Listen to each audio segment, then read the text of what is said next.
Boom. Welcome to Books on Tap. We're back after a bit of a hiatus. We didn't do the in person one. Not naming any names, but one of us wasn't finished the book, so And then unfortunate. Wait, Good way of another phrasing it, because it was you, Dylan.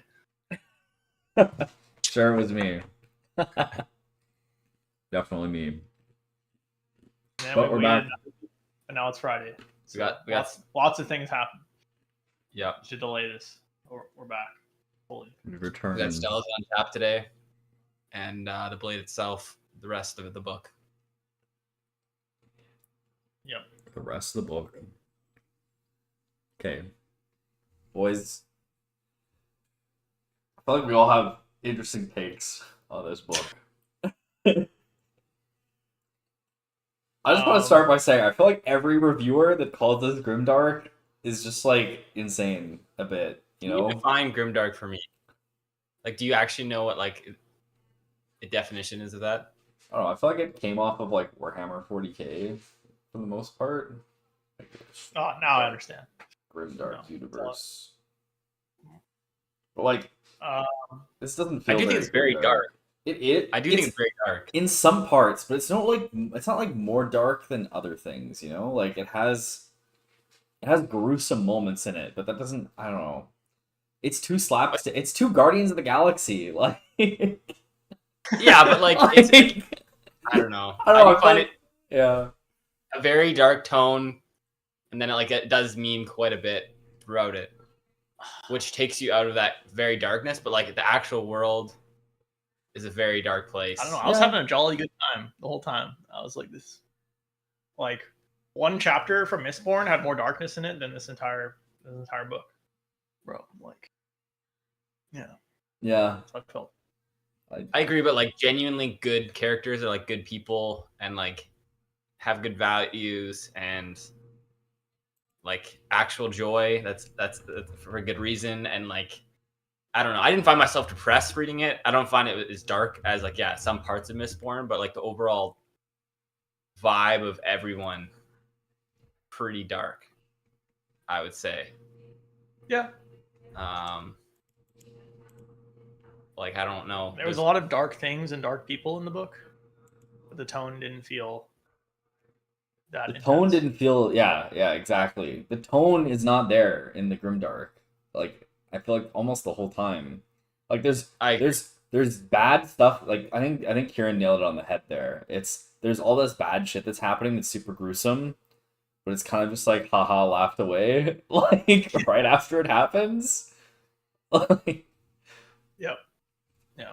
It's always contrasted with a comedy, like like dark comedy even, but a dark comedy part or like a character being goofy. Yeah, and just the overall level of detail doesn't quite match up when it's trying to be super gruesome. It's very like it's still told in like a campfire story kind of energy. So, yeah, But- definitely. anyways, Dylan, maybe you should continue with your overall impressions. Man, I'm kind of happy that we waited a bit longer. Like I was finished by Wednesday, but don't run under the bus. I'm kidding. But I'm almost happy that we had some more time before talking about it after finishing it. Because I think after I finished reading it, I was like, damn, that was sick. That was so much fun. I'm excited to read the next book. And now after giving a bit of space on it, I'm looking back on it and it feels so incomplete. And I'm still wondering why everyone is saying that the characters are so incredible. It's like I go through all the characters and it's like, okay, Logan, he's nothing special. Like he's a pretty generic barbarian guy who's killed a lot of people, but like now I'm not. I mean, he's got some hidden stuff, but we haven't gotten into any of that yet. So he's not like an insanely interesting character, and like it feels like Glokta's the only one who's like Glokta's hardcore carrying this book or carried this book, I think. Well, I didn't mind. I thought Giselle was pretty well done. Jezzel was, but he's nothing like new, I feel, you know? He's like frat boy turned good, or like will turn good. But it's probably, interesting that we have so much time in his head of the character that would always be the high school villain in every other story. Yeah, that's true. So, Anyways, yeah. I'm a bit iffy on the characters so far, if I'm being honest. Vokta's great. There's great moments, but I can't really like look at any individual characters and be like, wow, like this is a character focused book, and like it's so much like more in depth than other fantasy series that I've read. But there's a lot of we were super on the mark with our like guess that it's not going to be a complete book. Like this is the beginning, the next book's going to be the middle, and the third book is going to be the end. There is no beginning, middle, end to this book, I would say. Like the conclusion was not a conclusion. What's the literary term for like the final action? I can't remember. falling action. Or no, right before the falling action, like the like event at the end. Like the actual ending. Yeah, like the big event at the end. Oh, the climax. The climax, yeah, like the climax for this book was pretty mid. Yeah, like Yeah. I couldn't even tell you what it is. Really. Yeah. So It's like the climax was that massive chapter. Yeah. And it's anyways. But yeah, so I'm a bit I feel like this book is really hard to review as a standalone book, honestly. But I guess we'll get to that. What are you guys' thoughts? Yeah. I could say more, but I'll leave it at that for now. I think I follow with you for most of what you said. I think I do like the characters the three main characters I thought were solid. Logan is definitely the least fleshed out at this point. It was some of the minor characters that I was like didn't really care for that much. Mm. Well, which ones? Like Pharaoh. Oh, And- yeah. yeah. Yeah. Pharaoh, some of the like Logan's crew. Mm-hmm. And, They've grown on me a bit, I will say. But... Yeah, their parts were fun for the most part. And the last chapter with them was really good. I thought It was really good. Yeah, mainly just Pharaoh. But Malachus Kwai, you like him? no, he's not even a character in my mind, bro. Yeah. I love Find West. him, He's like the Really most weak. side character. ever. West is Yeah. great. West. I like West. West Both- is really both good. Wests. Artie and Marshall West, very good. The dialogue remains one of the best parts of this book. Mhm. Still, like it feels realistic. It feels like if you put yourself in the world and forget all the crazy, goofy things that are going on sometimes. I got really lost in the dialogue, especially with the audiobook. Once I switched to the audiobook, Oh. it's so well done that I was definitely invested in the story. I felt lost in the story during the audiobook, so that was really cool. Yeah, I thought it was a very fun, like, story that I could come back to if I just wanted to read something and just chill for a bit, but it's not going to change my life, and I wouldn't recommend it as a first fantasy book to anyone. I don't think at this Yeah, point. definitely not. Like, it's not a standalone book, like at all. We kind of definitely need to read the next book before I feel like we can really even start judging Yeah, any of the stuff that happened in this book. Like, because it Feels like really that. it really finishes incomplete. Or sorry, did I say finishes incomplete? It really feels incomplete. But it was Yeah. super enjoyable the last bit, I would say. Like Yeah, that this a lot. there there were a couple of really scenes that really just got you immersed in the world. Like I remember just being like reading the tower scene and just be like, oh my god, this is so sick. Like they're just exploring all this tower, and it was very well. He really does a super good job of immersing you in this world, which I really appreciate. That's probably the thing that I've liked the most about this is if I sit down and pick up one of these books for a while, I know I'm gonna be like, I gotta keep going. Really best binge read this one, I would say. Yeah, I think when I was in the mood to read and I wanted to pick up the book, it was great. Like I just got lost in it, and I was like, oh, it's so much fun. When I was just trying to finish it for the podcast, I could find a lot of flaws. So I think if you gave it to a person who was just like the entire time they were just picking it up for fun and reading it over a month or two, or binging those would both be really good experiences. All right, Ryland, let's hear some of your opening thoughts. I guess we're opening thoughts. Very disappointed in this book. I was super stoked. Number 2 on like my favorite YouTubers for fantasy reviews. His number 2 on his list. Call him out, brother. Call him out by name. Name, yeah. I can't remember. I watched the same video, dude. With the blonde hair, but he's a beauty. But when I say my favorite, I mean like one of the 2 people I know. So it's not saying a lot. I haven't done a lot of watching fantasy reviews. But just I don't know. Like Kieran said, juvenile at one point, not this podcast, and I found that I don't like how playful and like kind of funny it's kind of trying to be the whole time. I don't appreciate it most of the time. I feel like I want it to be more intense, and I kind of think it takes it out of a lot of moments because it's so goofy at times. Absolutely. Definitely grew on me as the book went on. I also think it was tough because we came from like a very serious nonfiction book, so coming straight into this was just like so opposite. And so as the book progressed, I think the quality got better, but also just I started to understand the writing style. I got used to it more, and so I wouldn't have these like my expectations were met more because they were changed substantially. I thought the characters were pretty okay. Yeah, Glockter's great.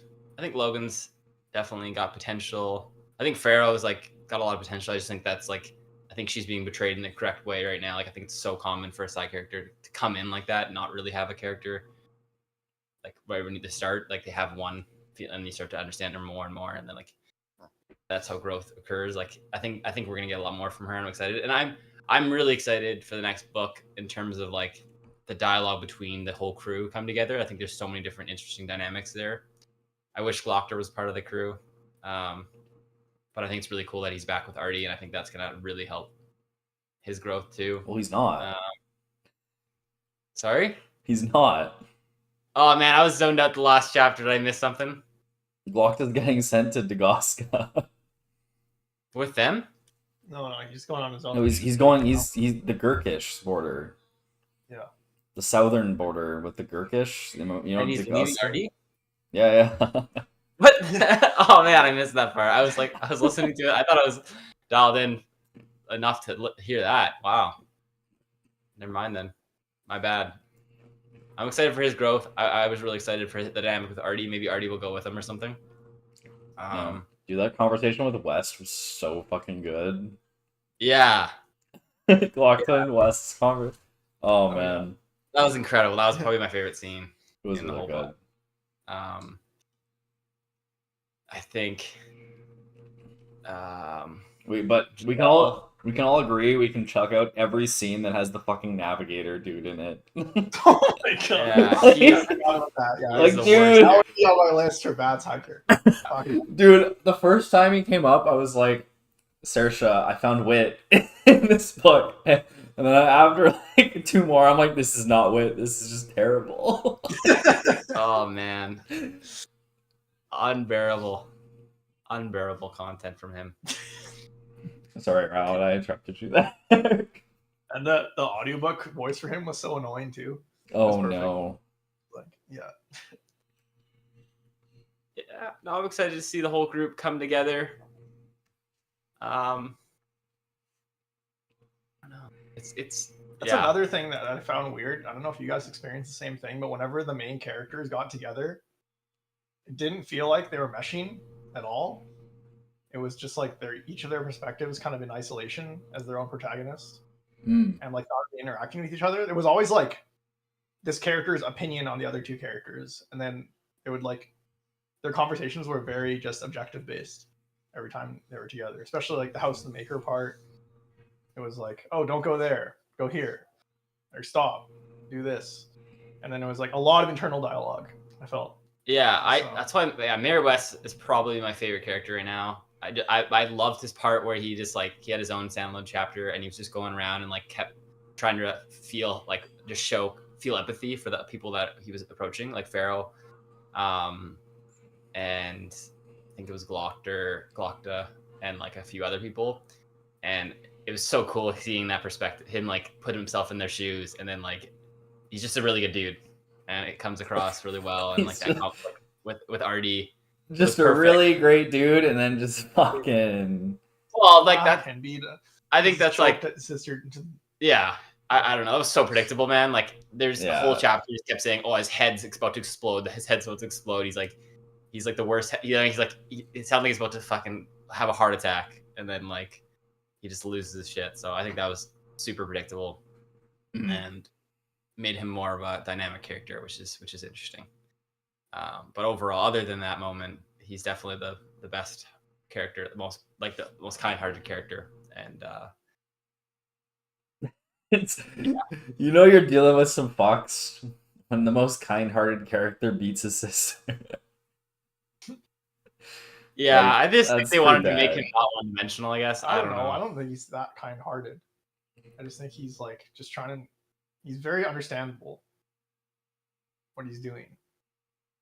I think he's trying to do his best, which is why it's so tragic that he's not like a perfect person.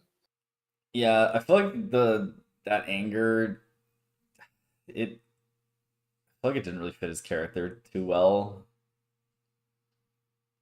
I think it's very accurate. Just like if you're in a substantial amount of pain, like outbursts can happen, and like he's his father's son, so it runs in his family. He's been exposed to that. Like I don't know. I definitely think that's something that made sense to me, given how much pain and stress he was under, and yeah, just given his past, he's seen that happen before. And like he says, like, he didn't even recognize he didn't even know it's happening when it happened. Like that's how much he's like kind of blocked out. And like I think that it was a character shock, but like I think I don't know. I definitely think it's realistic. I think it just shows how much pain can once you. But Glokta does the no.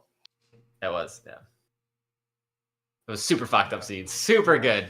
Artie was perfect in it. That was a good. Her response was Artie's the best character though. Yeah. He's an incredible character. Artie's awesome. Yeah. So good. That's why I wanted her and Glokta just to like have a bunch more chit chats. Mm-hmm. The conversation at the end was awesome too. That's just Glokta.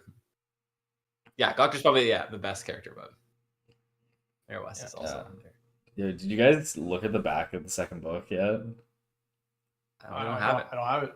Oh, because you know how the first book like had the 3 characters and what they're doing. Oh yeah. Might be some different characters as the main characters for this book. Pharaoh, Brother Longfoot, and Verduz, bro. And who? Valruz. Yeah. Valruz? Who's that? Just worse and worse. Yeah. Which one? Pharaoh, Brother Longfoot. Yeah. Pharaoh was like okay, the Longfoot, and Blacked Out. Blacked Out would be funny. I mean, he'd basically just be replacing Logan. There's one returning main character on the back. Also, what do you guys think about Bias? I don't like him. I don't know. I just find him annoying right now. Dude, I can't tell whether this is gonna be like a Gandalf angle or whether Baez is gonna like betray them all at the end. I think I get the vibe that Joe Abercrombie's going for like anything but the Gandalf. Really? Because he gives me such Gandalf vibes. That's the thing, though. It's like it's such a classic fantasy setting that it's so hard to get away from the Gandalf vibes whenever you have a wizard. Dude, him guiding them through the tower was just like, dude, why? When did Gandalf get inserted into this book? And he's like, "Don't touch that, Pippin, you fool of a took." Like literally, I was reading that part and I'm like, this is literally Gandalf and Pippin. Like, what? That's true. It's true. Yeah, but I guess I find him a bit more interesting though because he's got that like the conversation that Pharaoh overheard with him and the other mage. Using the dark arts. Yeah. It looks like he's a bit more not what's the word? Like he's a bit more not black. I mean, no one's black and white in this book, but I think it'd be comforting him, man. I don't know. Just have at least one character that follows the classic tropes. You know, I feel like they're trying so hard to make sure that no one has the classic tropes, but like. No, I mean, honestly, it feels like Jezel's probably the most tropey. Maybe Logan. I'd say Logan probably is at this point. Yeah, I'd say Logan too. Even though I like it. I think it's pretty character. Yeah, baller to have like such an awful character, so annoying to be like one of your main characters, which is Jezel, I think is incredibly tropey. We just normally see him not as a protagonist. Yeah. So it's a bit interesting making him a protagonist, I guess. Yeah. Yeah, it's impressive that like despite him not really changing that much throughout the book and still being like just as annoying and saying just as like assholeish things the whole time, you still can read him and be like, yeah, I can read another Giselle chapter. It's fine. Yeah. Okay. Dude, his arty conversation at the end right before he left. Oh god, dude. He's becoming slightly more bearable, but I don't know if I'm getting used to it or not. But yeah, I mean, I like Jezel as a character. I like reading Jezel. He's just very. I feel like I've seen it before. Like he's Jaime Lannister, man. Like. I thought Jaime Lannister was definitely way more, like, Giselle's way more one-dimensional. You think? Really? Jaime Lannister, way more interesting character. Like, his interaction with that girl. What, his sister? Really cool. No. Like, what kind of... You're talking about some sexual interactions there. Some sexual interactions, I don't think, with that other like monster, like the very tall girl. Oh, okay, yeah, but that's after like 8 like seasons of the series. Yeah. Like we've read one book. Yeah, exactly. I know. I'm gonna give. I know where Jezel's going. This is what Jaime was at the beginning of Game of Thrones. Yeah, but I don't know. Jaime like also like worked his ass off. I feel like to be a master swordsman. Like Giselle's just like a lazy and like he's just like all the bad. He's everything bad.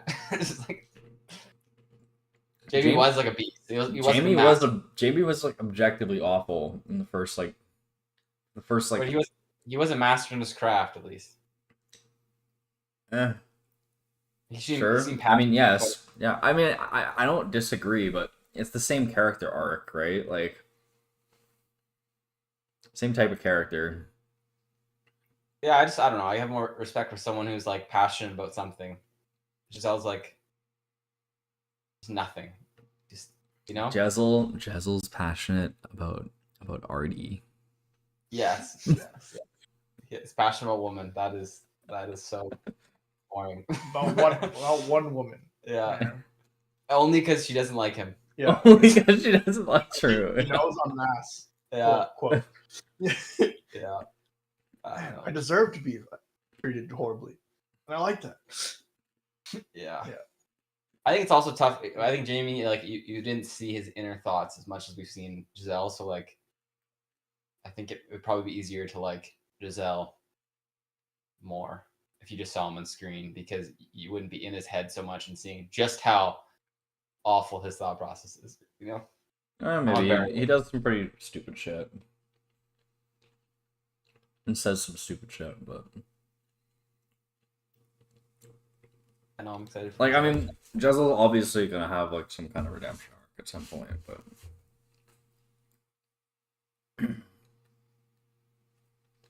no. Should we go through the chapters, boys? Go through the events. Are you guys got any other like burning things you want to talk about beforehand?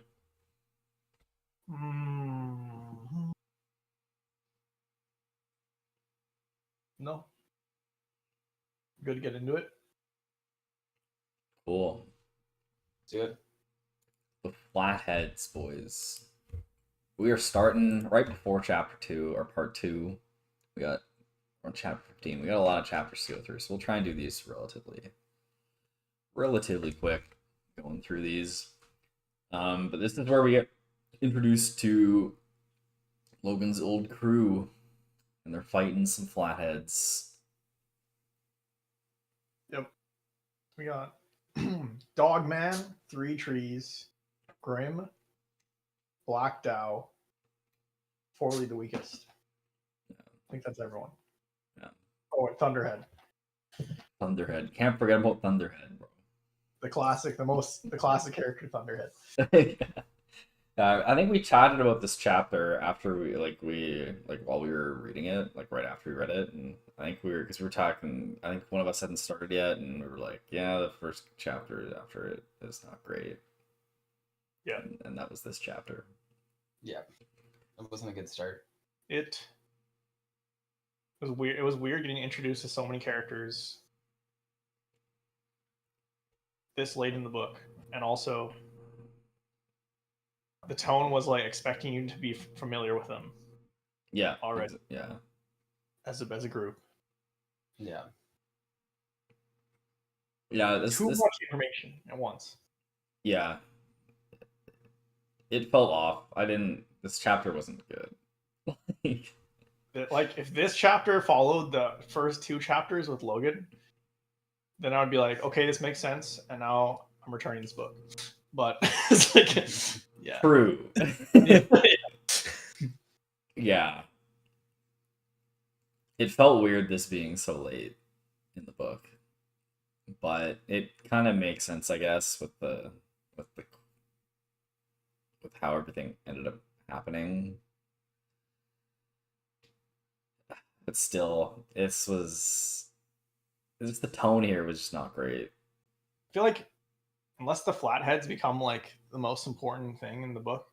Oh, they will, for sure. Could have just gone without them in this book, as a standalone.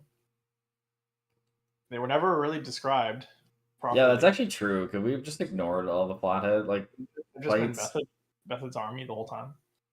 Said. Yeah, or just just skip the Logan chapter and this chapter. Like, all the Flathead fights were terrible. They were so boring. Like, why can't you just start right after that and be like, I think they just finished a fight with the monsters. Set up for the future, for sure. Yeah. And it's definitely for setup. Oh, because we know what the Flatheads are. They're fucking orcs, right?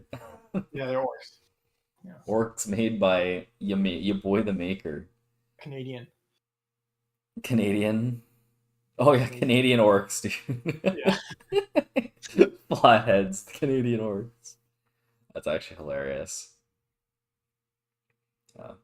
I will say though, I'm pretty interested to see what happens with all the evil stuff happening in the world right now with like the Gurkle and the Maker stuff.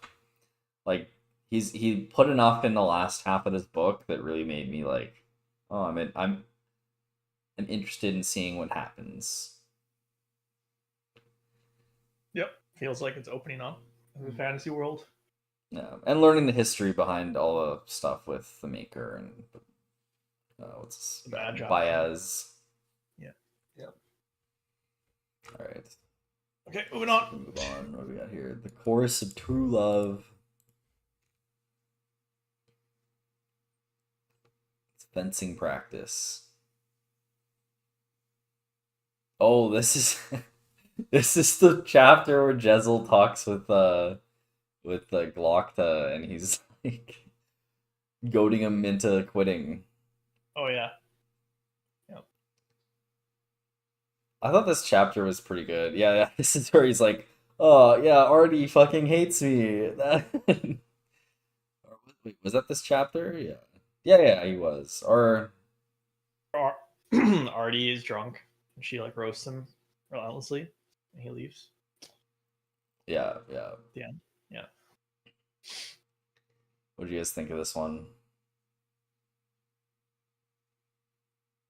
This was all right.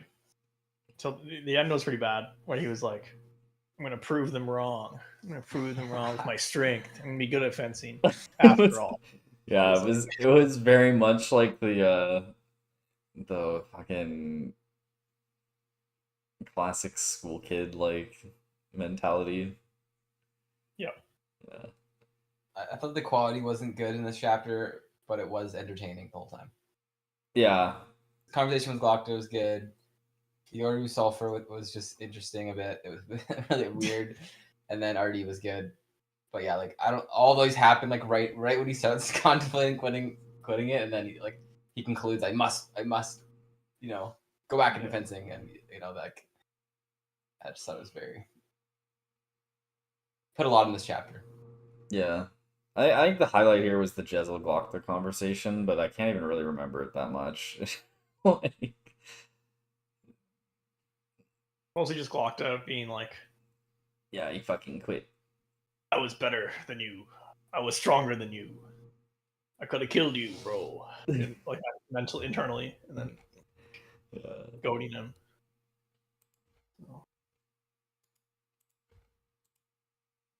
Yep. How dogs are trained. Oh my god, this is a long ass. Hey, who wants to read this like 8-paragraph chapter summary right here? Summarization here.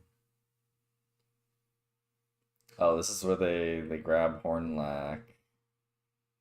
Stage kidnapping on a bridge.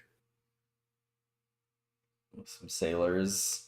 Then they get a confession from this dude. He was part of the Mercers Guild. Oh my god, this is going back so far, man. I feel like this all happened ages ago. Yeah, I guess the Mercers, they're evading taxes, and then yeah, I guess that's basically it here. Yeah, and we see Glockta using the metaphor about training dogs through repetition and punishment, and he breaks Hornlack's will through doing that, and like that ends up coming up in court, where he just teaches him exactly what to say in court. In open council. He's very, very trained. Is that okay? And that on this summary thing, is that a picture that's supposed to be Glockta? Yeah. It's such an evil face. No, like he's supposed to be like 32 or something. Yeah. Way too good looking in that photo. Dude, he's got too many teeth in that photo, bro. Everyone's way too good looking in all these photos. Yeah, dude. Yeah, like at least on how they're described. Every time someone sees Logan, they're like, "That is the ugliest thing I've ever seen." I was literally thinking the exact same thing. Looks at them, dude, every time I hear them say that, I just think back to like the cartoon Logan picture, and I'm like, bro, this man is not ugly in this picture. Like, yeah. Like what? Yeah, like look at this Logan in Teen Vengeance right here. Tell me that's an ugly man, bro. Nah. What happens here? Wait, what? Oh my god, they haven't even left the fucking library yet. This is them leaving the library? Dude, what? Dude, we're going back so far. So much ground tonight. Dude, there's so much we gotta go over. Holy shit. Dude, yeah, this is ages ago. Um, something about mages. Yeah. Only person alive who can speak with the spirits. Oh my god, this is the battle, and then what's his face? Baez just burns them all. When, right when everything's about to get fucked. Pretty good action scene.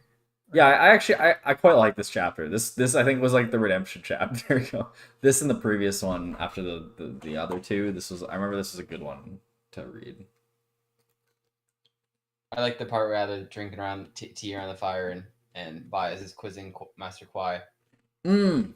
From Logan. I thought that was a good moment, and it just shows how off like Kwai is just the worst apprentice ever, and then Baez thinks he's really good. So I'm very curious. Like, there's something up with Kwai. Baez called him out, bro. No, he knows. I know, but then he goes on to say like, "Oh yeah, Master Kwai is really good, an amazing apprentice."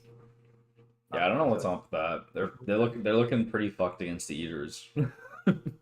Yeah, I think Kwai is definitely more than he comes off. Like Baez must know something. Dude, Kai is gonna come up as like the dark horse in book 3. He's the main character. Yeah. I almost want to go grab the book 3 and just see if Kai is one of the main characters on the back. Those are the 3 characters, bro. Pharaoh, Brother Longfoot, and Malchus Kwai, bro. Yeah. Final book. I can't do that though. Then I'd spoil myself. Who lives? Unfortunate.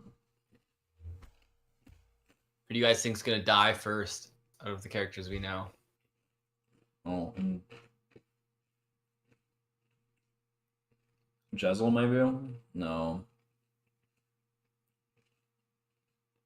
Baez. I feel like Jezzel it fits his like character arc of being the selfish guy who's super self-centered. Tragically dies. Sacrifices himself or something.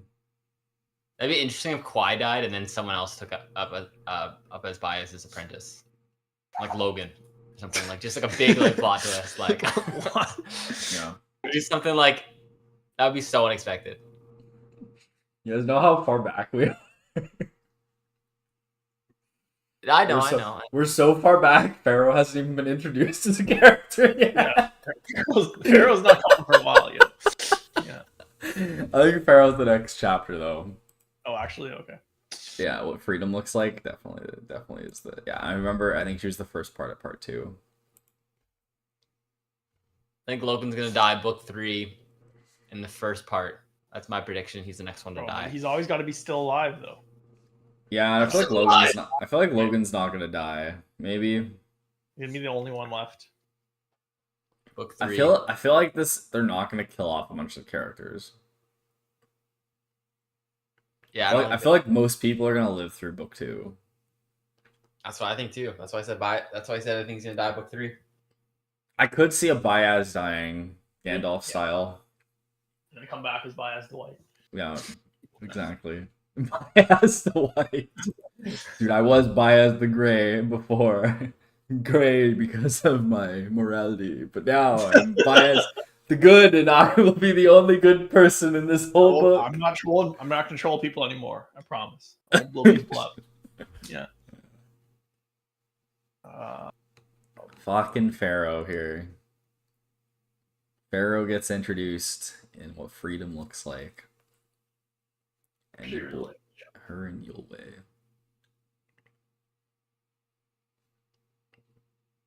Anyways, Pharaoh gets introduced. She's running away from the Gurkish armies. Killing Gurkish and running. Yeah, this was a really good chapter. Yeah. Oh, interesting. I didn't think it was that great. I guess the first chapter with her I felt was good maybe, but I really don't like Pharaoh as a character. Like, I feel like she's so unbelievable, and that she would have fucking died at this point, you know, like. Well, no, she has super abilities. That's confirmed. And I think it extends more than just healing. I think it also and I guess it kind of naturally healing extends to like crazy stamina. So, I think there's a lot more than I think it makes sense that she's just OP. I really liked it. I really liked the intro to her. Yeah. I was just in the right state of mind, but it was it's like a solid fantasy chapter with a lot of good action, and it was funny how she shot Yule, and he's just like Nope. kept walking. Oh towards her. yeah, true. Yeah, I'm starting to remember how this chapter went. Yeah, it was a good one. I really liked Yulwei in this bit. In all of his parts with Pharaoh. He was pretty interesting in that he was just like chill. Yeah, Chill, super Big chill character. vibes. Yulwei would be me. Bro. Peace, Pharaoh. Bro, peace, Pharaoh, peace. Yeah. Chill, bro. Just chill, bro. But yeah, I remember after this chapter, I'm like, there's something up with these mages and grabbing like barbarian warrior people who don't ask questions that are good fighters. True.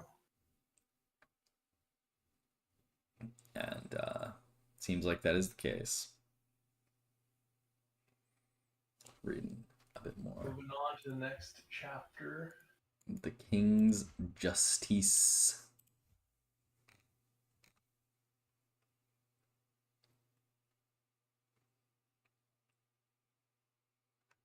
I guess this is the resolution of the, what's it called?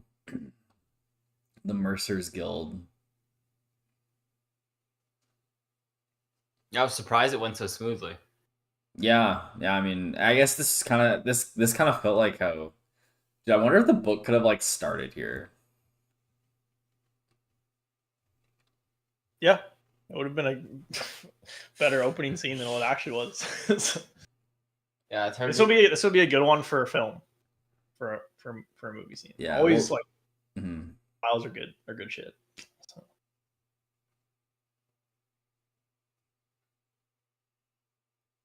That's all I gotta say. Yeah, I think there probably was one too many torture scenes. It didn't need to didn't all need to happen. I kind of liked all of them. I thought like none of them went too like super in depth into the torture, so it was. I know, but like I just think one could have been skipped. I don't think you need all three.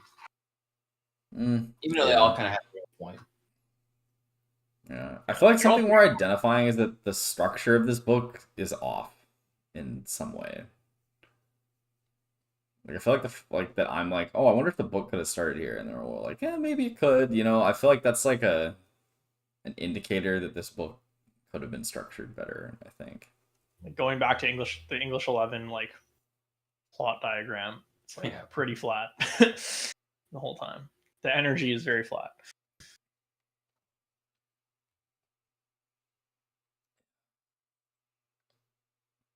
Yeah, because this isn't actually the chapter where they go fight the Mercers or go capture what's his face, but no, it's the next one, I think. Yeah. What? Means of escape. It was a bit comical. They were like, "It's the Mercers," and everyone's like, "No, boo!" And then they're like, "I have evidence." He said, "What did you say to me?" I did tax evasion. Boo! Tax evasion. I was like, it's over now. I did kind of like that. I thought it was decently well done. Yeah, no, I enjoyed it. Thought it was very like predictable, but it was good. Yeah. Able to read. Yeah. I quite like this next chapter. The them actually taking the Mercers. And Galacta having to walk up more steps. Yeah, my old enemy. They going in. Yeah, I guess we didn't see any of the or like what ended up happening with the bank stuff. I guess that'll be a next book thing. Maybe that'll be a book 3 thing. I mean, I'm pretty sure there's some shit with the what's his face dude, you know. Salt. Yeah. Yeah, he's using Glockter as a pawn. Arch Lecter Salt, which is pretty. Yeah, Arch Lecter. Yeah. Yeah. Yeah, the Archlector man is he's doing some shady shit in the back for sure. It's the cool thing though is that Glockton knows he's shady as fuck, but he He's just, saying no play. just goes along with it Yeah. because he doesn't What really else know is he why gonna he's doing do? anything. Yeah. What Yeah. else is he gonna do? Yeah.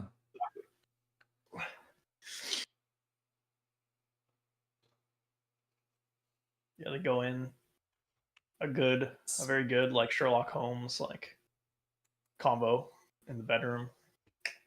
Oh yeah. You Yeah. don't know that you only know 1% of the real story. This is this. We were forced to. We had to pay the taxes.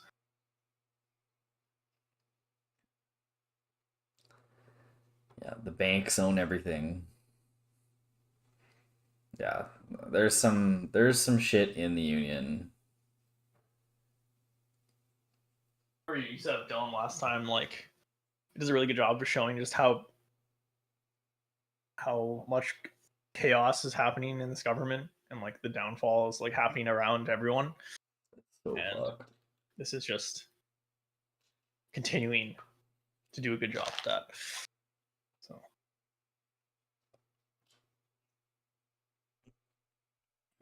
Yeah. I mean, we'll see, I guess. I think there's probably going to be a lot of like who really are we rooting for? I mean, like we're rooting for the union. But like are we really rooting for the union? Like Yeah, I think Paez has come off definitely as the biggest villain. No, not Paez, sorry, but his name? Bethod. Bethod? I was like, Baez is the biggest villain, bro? What? Plot twist. You guys don't see that? First impressions. Baez is the villain, bro. I mean, honestly, I wouldn't be super surprised if he was by the end of the book. He's But dealing with the dark arts, man. So yeah. I mentioned that earlier in the podcast too. Like, I don't know if he's gonna do the Gandalf arc or whether he's gonna do the Saruman arc, you know? Like, which white wizard is he gonna become? We shall see. in order to maintain peace, Yeah. you must take away the freedom that I've given you. I just keep picturing the last part of Baez him coming out naked. Blowing people up. Dude, Water that down we'll be his talking beard about that fucking and his chapter. chest and his fruits. And his fruits, bro. Dude, that like chapter hearing that was... Oh my god, you would come on. Come on, bro. Come on, go. that chapter I have thoughts. Yeah. That's gonna be an hour of the podcast right there, bro. Just fucking chatting about that goddamn chapter, dude. All right, we got the 3 signs. This is with West, your boy West. I guess this is where he gets the information that he's gonna be appointed as like a major or whatever, because he's the only one. This is where Burr's talking about how fucked their military is. Like, dude, the Union seems so fucked against Bethard. Yeah. Like, there's Comes no out shot, dude. Fuck is going on here? Yeah. Like, are those homeless people? He's like, no, that's the army. Baez, yeah, that's the army. And then it's like, oh no. Oh no. Oh no. Yeah, the 3 heads of England border commanders. One of their best spots for holding a solid defense was just taken out. The communication between, like, I don't know what they use for communication, but it is so bad. Dude, this Like is them not knowing that Flatheads exist. It's like, what is going on there, bro? yeah, dude. Magic exists, or like the North is actually attacking them. It's like the communication's so slow. Magic doesn't really exist anymore, it seems. What do you mean? To the common person, like. Yeah. Like Logan's the last one who can speak to spirits. It's like the spirits are leaving. Magic is leaving the world. But yeah. You don't think Master Kwai can learn magic? Yeah. I keep calling him Master Qui. It's Malachus Qui. Master Qui. Oh my god. Master Qui-Gon, bro. Master Qui-Gon. Oh man. Yeah, Like a I'm fucking respectful. Mortal Kombat character. Do we think he'll be able to learn magic? Probably at some point, you know. Who's gonna bring the magic back? The land, restore peace and honor. And justice to my new empire. Maya's book 3. Bias book 3. I brought freedom and peace to my new empire. Logan, I'm gonna get roasted for not getting the quote exactly right. Security is in there. Security, somewhere. yeah, I was just gonna say security, freedom, security, justice to my new empire. It's freedom, I don't know, whatever.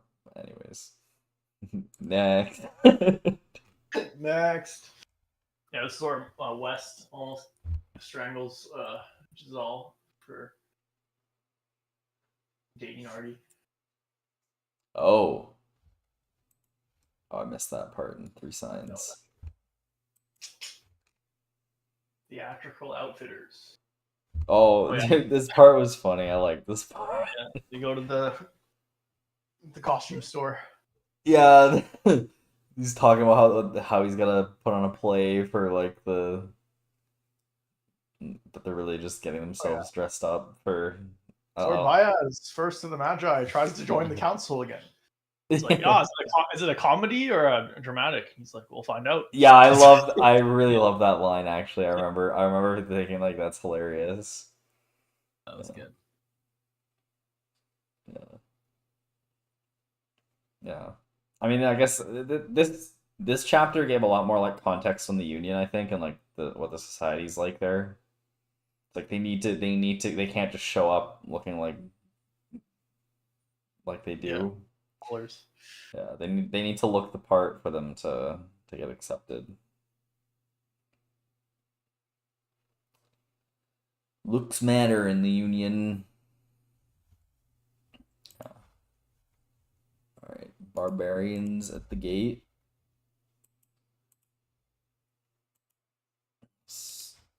You guys got anything more about the theater? What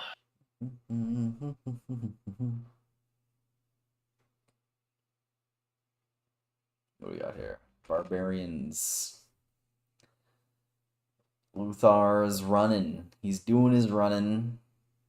And he keeps thinking about Artie. Yeah, and he does a duel in front of a crowd. Oh, yeah. This is the one where he... Wait, is this where he fights West? Yeah, you can beat West now. Pretty easily. Which means he is very good. He is pretty good. Very good. Not as good as your boy, though. I can't remember his name. Gorst.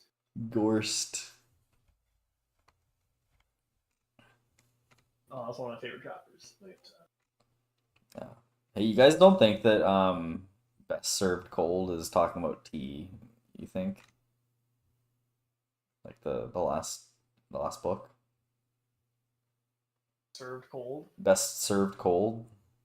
What's that talking about? I'm saying? Tea? Wait, is that even the last book in this? That's a different book. It's a different book in the series. Wait, what is Best Served Cold? I just saw it come up. That's a Klingon proverb, dude.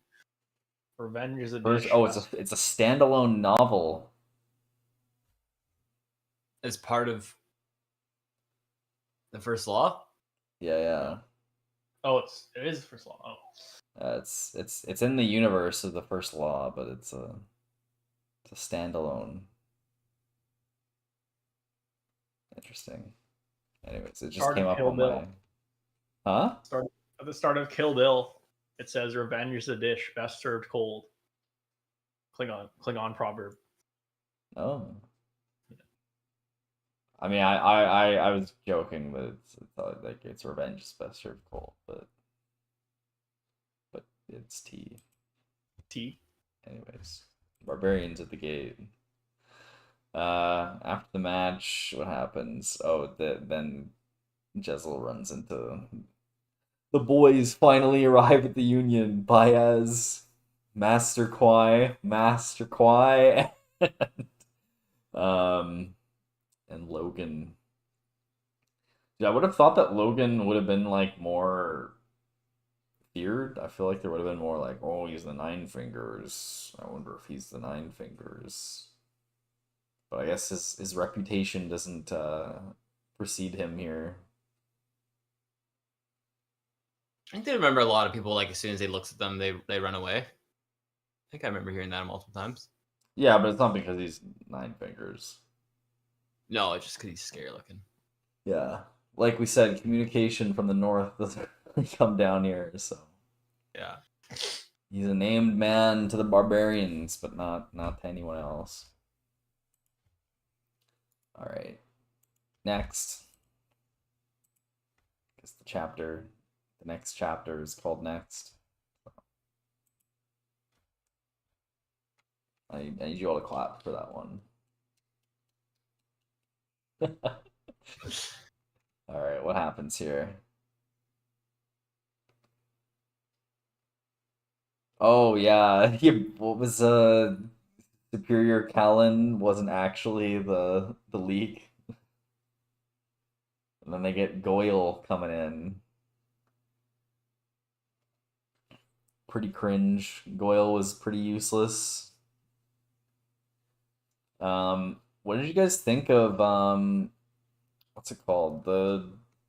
I guess it's maybe a conversation for a bit later, but the Inquisitor chick. It was Goyle's who's now rocking with Last chapter. with The Glock. red-haired lady. Yeah, she was introduced in this chapter.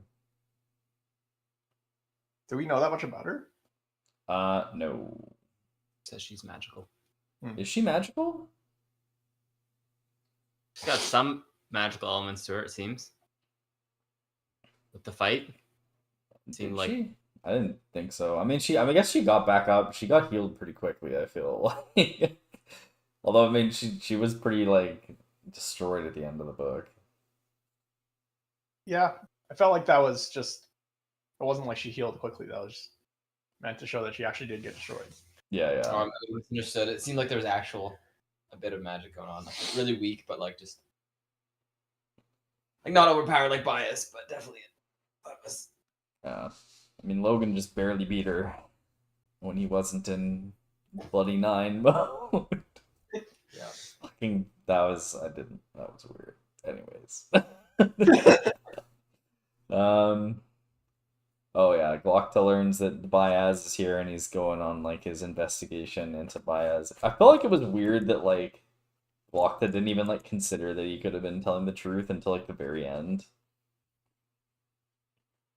No one believes in magic anymore. I guess it's okay Yeah. if you ignore the fact that there's like no communication with the North and Bias has come Yeah, down in the town. For like 1,000 years. Yeah. Yeah. Like he just seems like a chill old dude. Like why doesn't he just come around, like walk around once in a while? You know, do some magic. Yeah. Although, you know what? I feel like that kind of like speaks to Glockta's like character in that like he's working for the Inquisition and he's had to do so much like shady shit probably that he probably just at this point doesn't ignore what the narrative is that he's doing, but probably like pushes it to the side of it. Like what's his face? Archlector tells him get dirt on Baez, and so he just assumes he assumes the truth, right? Definitely. That's the only way you can stay sane as a torturer. You got to think everyone is actually evil. Yeah, Exactly. exactly. You're a torturer. You can't actually believe that they're just saying whatever you want to hear, or else. Mm-hmm. Yeah, because he doesn't actually like the torturing. Yeah. Oh, I can't wait until we talk about the West convo. All right, better than death. Are you guys got anything else for this one? Deeper conspiracy. Yeah. Oh yeah, this is also where Galacta gets told about asks about the bank, and the Archlector's like, nah, don't worry about looking into that. Oh, Yeah. He literally says because they're influential connections too. Better than death. Oh, back to Yulway and Pharaoh. Oh, this is where they almost kill them. Yeah, this is a bit of a tough one. Or a rough one with like the slave girl.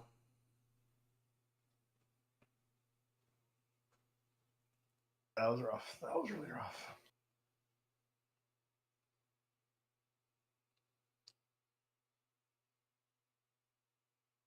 Yeah, the taunting from the soldier.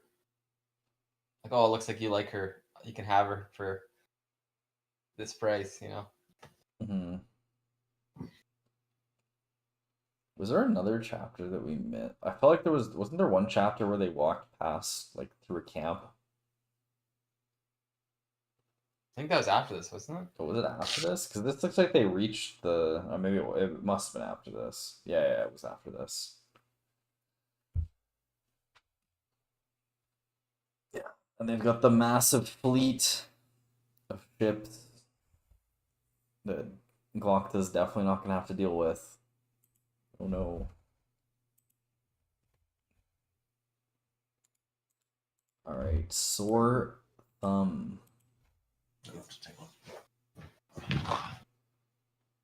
Sorry, just have to get allergy meds. Oh, yeah, no worries. We'll take a quick break here.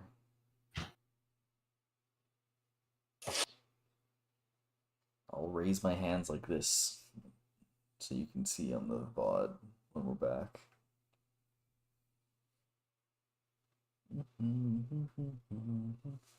Dude, I've been playing this game called Sea of Stars. It's pretty good. It's like a homage to old 16-bit like RPGs. Cool. It's got some dope soundtrack. You gotta look up the oh my god, what's the song called? It's 16-bit. Is it 16-bit soundtrack? yeah. Yeah. Nice. Fuck, what's the dude? Garl's theme. It's great. Wait, here, I'll put it on for the stream right now. Garl's theme. I'm reading this laptop has We'll get copyright striked right here. Wait, what's this? Where is it? Garl's theme, Sea of Stars.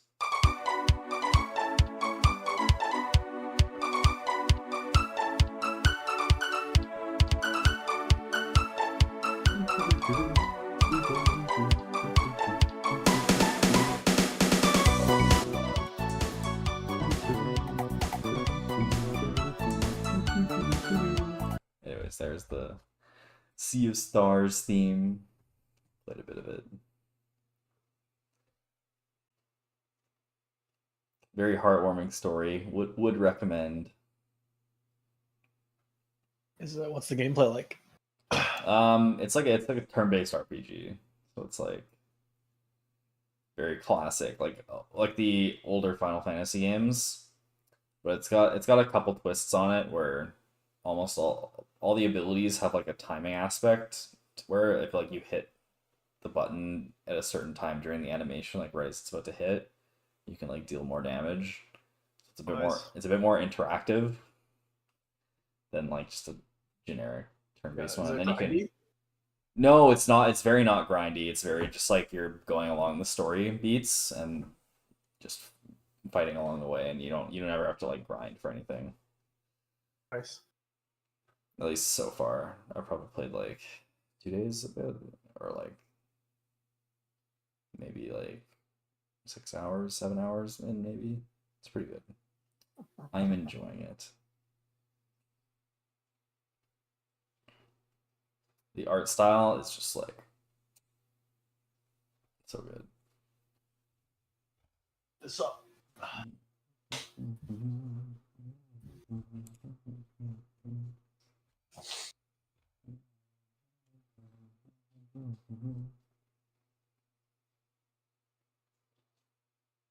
Where's Ryland off to? Is he? He's still trying to find the Benadryl. Okay.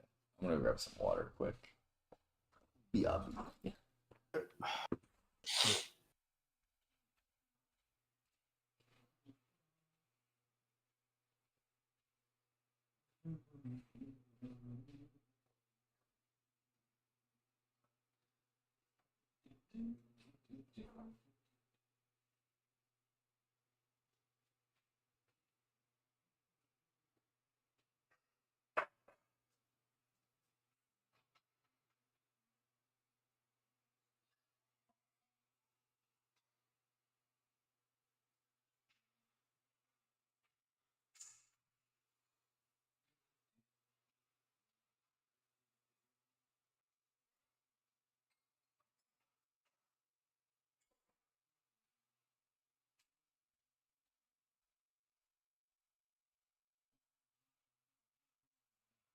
Do. On the bed, maybe. Better. We have some. It's just Liz is asleep, and that's where it is. Who's back? Okay, can I get you anything? Nothing can help. The Benadryl? Window open or something? Allergy meds. Put the window up.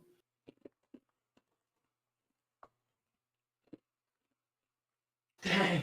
Oh yeah, we got the viewer Ryan Island's new dig.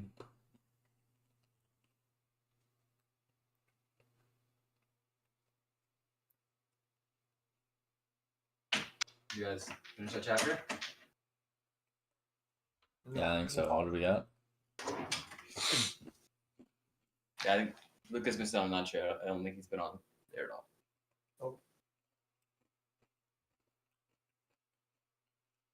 I just rinse my eye. Oh.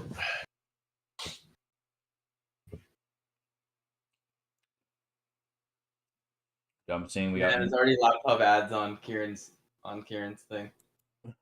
Yeah, I've been trying to get Ryland into gaming, so we're making him buy a laptop.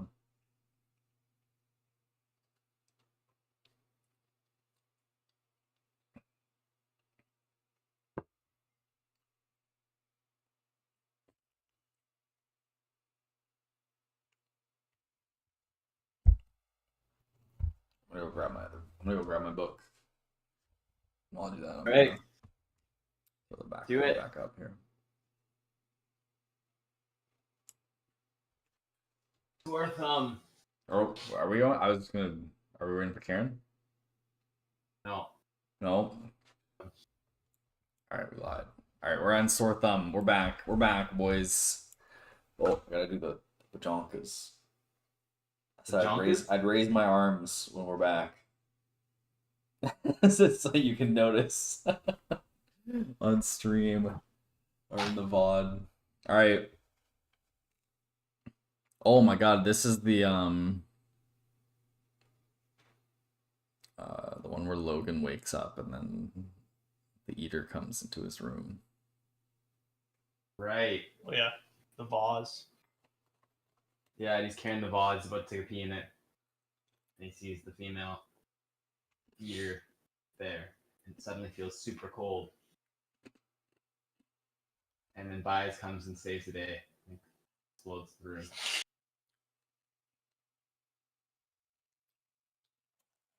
And Made it to eat the flesh of men. Yeah.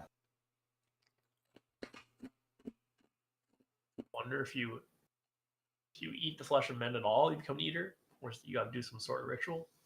I have no idea. And then oh yeah, Logan also chats to RD and she's absolute homie. Oh yeah, yeah. RD's just the best. Just the best Yeah. person. Yeah. Do you guys think it was actually an eater? Or do you guys think it was like spirit of his wife, his dead wife? He was an actual eater. Karen? Yeah. I didn't think it was his wife. I could see it being like a misdirection. And it actually was like a spirit of his wife or something. And Maya just comes out. He's like, boom, boom, boom, boom. He just kills his wife's spirit. I don't think it was killed. I think it just ran away. We'll see though. Wait, is it questions? No, it's just called questions. I don't know why it's called questions TBI2 on this thing, but Practical Severod interrupts Glocta's breakfast. News that Baez and his companions were victims of a break-in.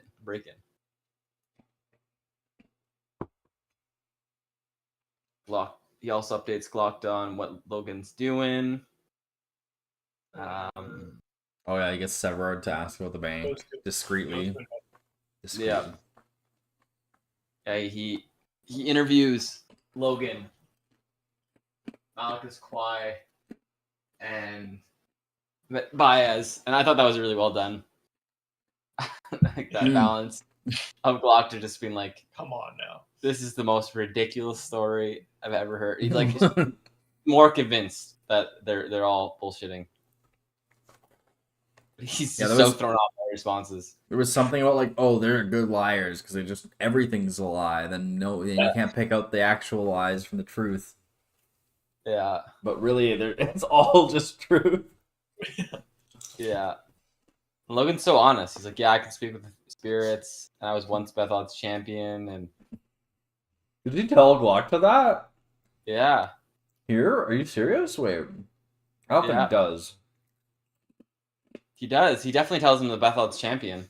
Pretty sure you can talk with the spirits. Well, yeah, Glock's like, oh, so you fought Bethod before? He's like, worse. I was his champion. Yeah. Oh, jeez, yeah. And I was like, aha! No, I hate him. Yeah.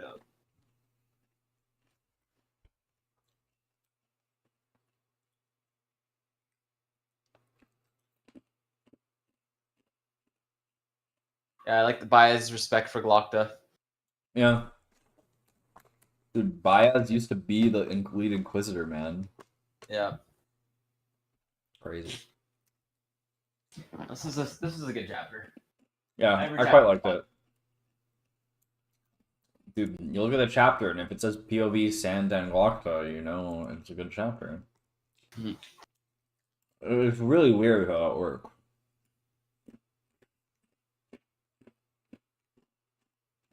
We're on to Giselle. He's getting ready for the opening ceremony and his first of 4 bouts of the contest. He's looking at himself in the mirror. Oh my god. Yeah. That part was so just ridiculous. Like, oh yeah, I'm just like the most beautiful dude like ever. Yeah. I'm like, wow. Out loud to myself, aren't I just like the most talented person in my whole family? Like, it's just incredible. That was so cringe. That was like the most cringe part of all the parts, and that he went through it, in my opinion, probably. And that's saying so much. Like it was so hard to top. I didn't think he could top his nonsense. Yeah. My jaw has probably never been. Yeah, there's never been a better jaw. Ever. Just the maybe best some jaw. king comparable, but one time in history, a king might have had a jaw that could have been close to mine. It still wasn't as good. Yeah.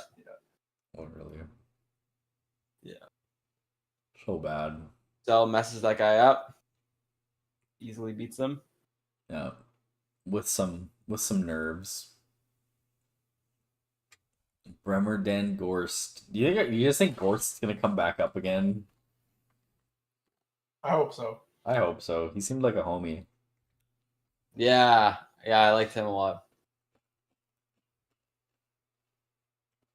That was good. And then they have some drinks with friends.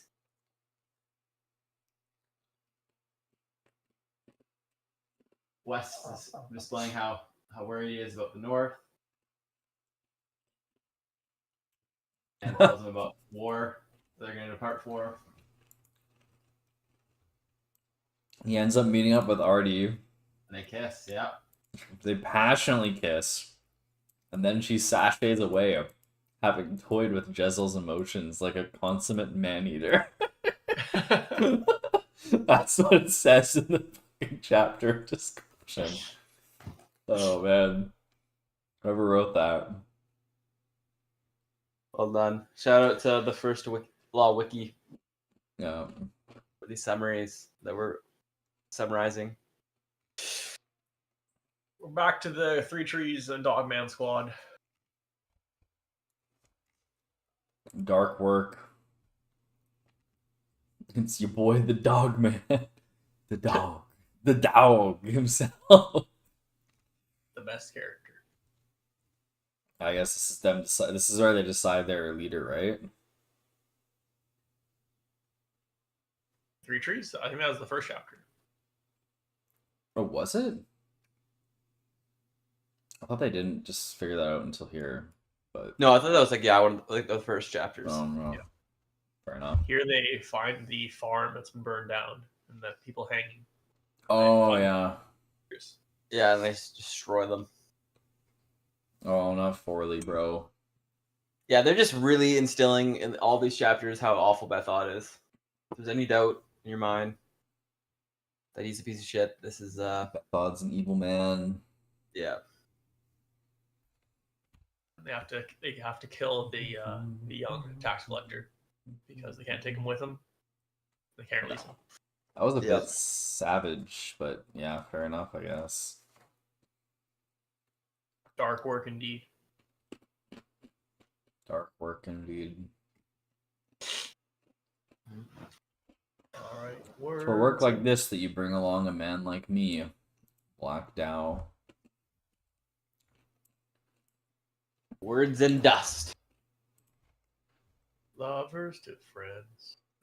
The crowd favorite Kirster goes against Brenham Dan Ghost.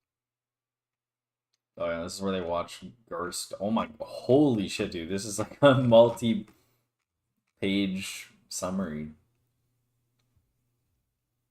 And Gorst looks like he's a noob, but he's actually just incredible. Dude, Gorst just fucking Has a very smashes technique. the guy. And destroys Kirst. Oh, and this is where Glockta goes to the uni. I really like Glockta visiting the uni. I thought that was a really good part. Him chatting with all like the fucking university guys that are all just like obsessed with their research. Well, they're not obsessed with research. They're Oh, obsessed, yeah. they're obsessed with getting funding. Yeah. I thought that was really good. Him like Mm. immediately like, what are you guys after? And then he finds out there's all after funding. Yeah, and so he's going here to try and like credit Baez's explosion as being non-magical. Yeah. But I think he's a good inquisitor. He's trying all angles. Yeah, I thought this was pretty smart. I liked how it brought in the university. I thought this was a good way to tie in the tower too, kind of. Yep. Because the tower is around the university too. I thought it was pretty well done world building here. I liked it.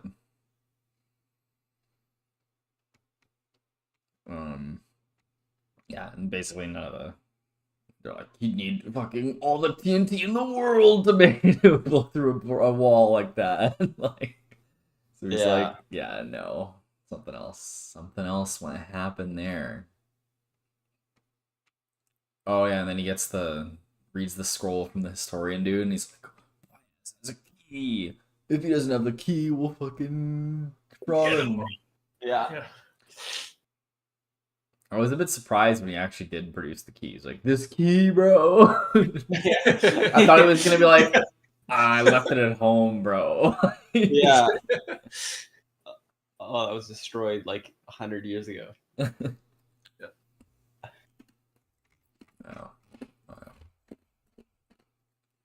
Can we just skip the next chapter, guys? It's the next chapter. Who is it? Is it Pharaoh? No. Oh no. It's the remarkable talents of Brother Longfoot. Oh no. Oh no. Nothing to say. A very annoying character who's a guide who's gonna join them on their journey. Dude, this guy is just such a like. There's so many parts in this book where I'm just like, this was written to become a Marvel TV series. To become what? This book was written to become a Marvel-esque like fantasy TV series.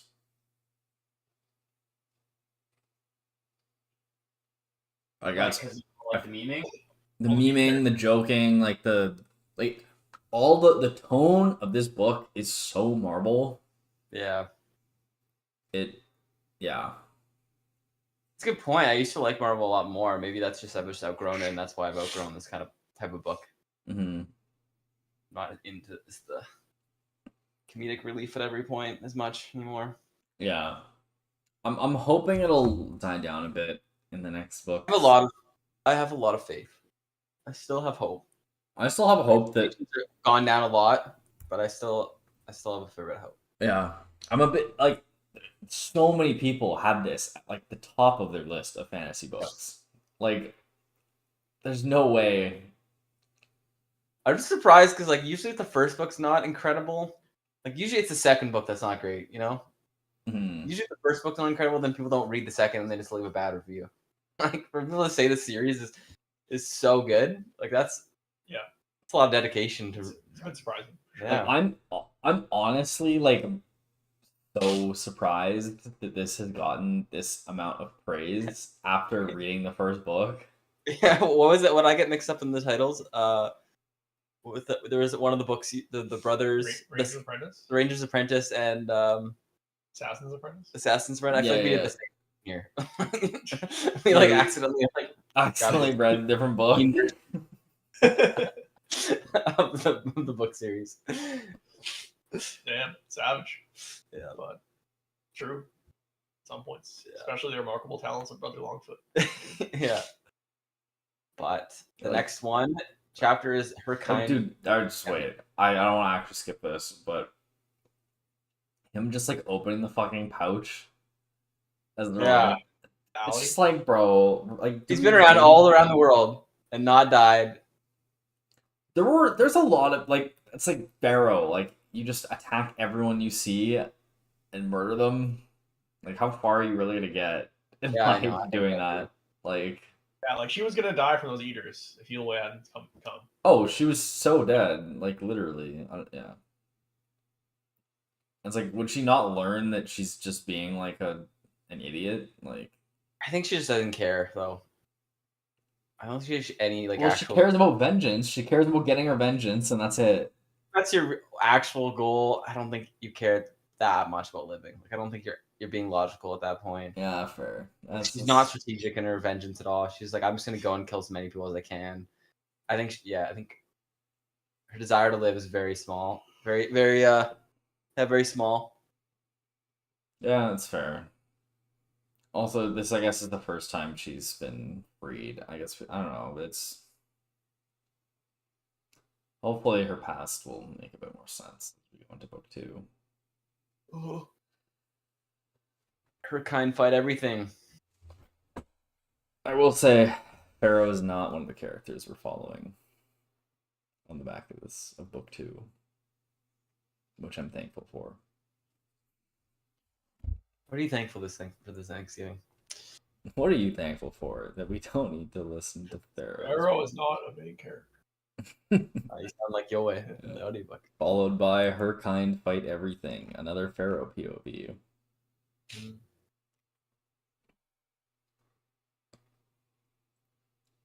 So this is the brother and sister that's like extremely powerful. Is it? Or it must be. I don't think it is. You think there's another? Maybe it's a common thing. Yeah, I feel like it'd be really odd that they'd reference. But yet it is odd that Yulwei wouldn't say that to. Yeah, he said that they were weak. Tobias. Yeah, he said that these guys were weak, so it's definitely a different pair. Yeah, so it must be common for like them to like bring up families as eaters together. Mm.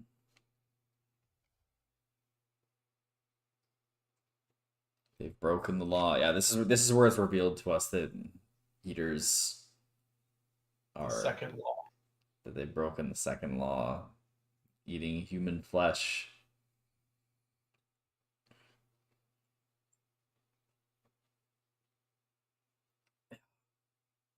She gets destroyed by the eaters. Yeah, she gets fucking... Yeah, I don't know how... Like, those were weak eaters, and she got wrecked by them. I don't know, like why are they going for like Logan and her? Is there? It seems like yeah, I don't know. There's some sus stuff going on Hello. with Could have like matching symbols on their wrist, to, like show that they were born into the powerful oppressors to the evil. Something. What? I don't know. Just give me some random. Obviously, gotta have some connection. To the bigger story. Yule comes out. He's like, "Oh, simple. I burn one and turn the other one to water. Classic technique." Yeah. Yeah. yeah, the classic, bro. She loves me. She No. loves me not. She loves me not. It's the 32nd chapter in the Blade itself. There, that's your summary of chapter 32. Next, no, I'm kidding. This is where beats some dude and then he's having some trouble. So like troubled while I'm gambling, and then he punches someone in the face because they mentioned Artie's name as like a whore, and then he runs How off. good can Artie be, man? She's causing this much anger among the men. Come on. awful joke. But like, yeah, crazy. Two people just lose their composure and beat the crap out of people. I guess this wasn't as violent, but there's other verses. Just all losing the shit. Yeah. He realizes in this chapter he's in love with her. He's like, "I cannot let this happen. Must. This is unacceptable behavior." I cannot love this woman who is not in my class, bro. Love is a foolish word. Means nothing. Yeah, and then he's like, Artie actually hates me, and I have to prove to her that I'm good. Oh, man. Getting an ad for a 1 ounce Donald Trump mugshot, silvered coin. What were we talking about? This is the fuck. It's only $42. Wait, Good deal, what's man. this? I just got an ad for a 1 ounce Donald Trump mugshot, silver coin. Dude, what the fuck? The laptops came up like immediately. Yeah, What we're I talking saw about. that. We should Yeah. say something really random and see if it pops up.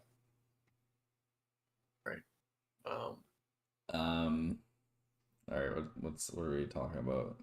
Talking about having babies. We're all having babies, guys, and we're gonna get a bunch of baby diapers. Yeah, I need diapers. What's the best diaper types? Dude, I really need diapers, like really badly. You know, Are like these the best? That's the I- real question.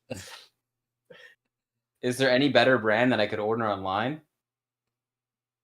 Surely not. Not possible. Huggies are the best. I need some man diapers for when I piss myself when I see Diapers of all Artie, sorts 'cause needed. She's just All right, let's see. Let's find out. all right. Followed by the seed, guys. The next chapter is called the seed. All right, what ads are we gonna get given here now? It's still Lenovo ThinkPads. No baby stuff right now. It's not gonna be immediate. They gotta give you like a. Yeah, it's got the Yeah, processing. there's a processing. I don't make it okay. too obvious. I don't know how Donald Trump got there, but Dude, we got what's going on? No, get into that. Block Kieran's that. a low-key supporter. Kieran. He's got exposed. Kieran. Oh! I love Fleet, I swear. Oh my god. Alright. Colonel Glockta. Back to you, boy. Oh, yeah. What the hell happened with this? Asking him about where the seed is. What? Oh, this is an eater, right? Yeah, there's an eater. There was an eater here. Yeah.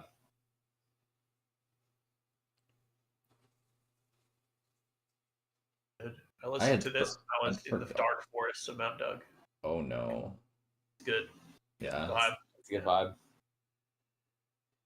A good vibe. Yeah, I really like this part, but I had totally forgotten about it. Yeah, Glockta got fucked. Yeah, and then like there was an eaten corpse. They went to like one of the persons at the university to see what killed it, and then What was up with with the other person thinking that it was like a dog? Yeah, this part that was really weird. Oh yeah, that was really Goyle just being like, it's a dog, and everyone's like, woof woof. Oh yeah. Oh, very schoolyard bully. Like, Yeah, it was so odd. man, the tone there was really weird. Yeah.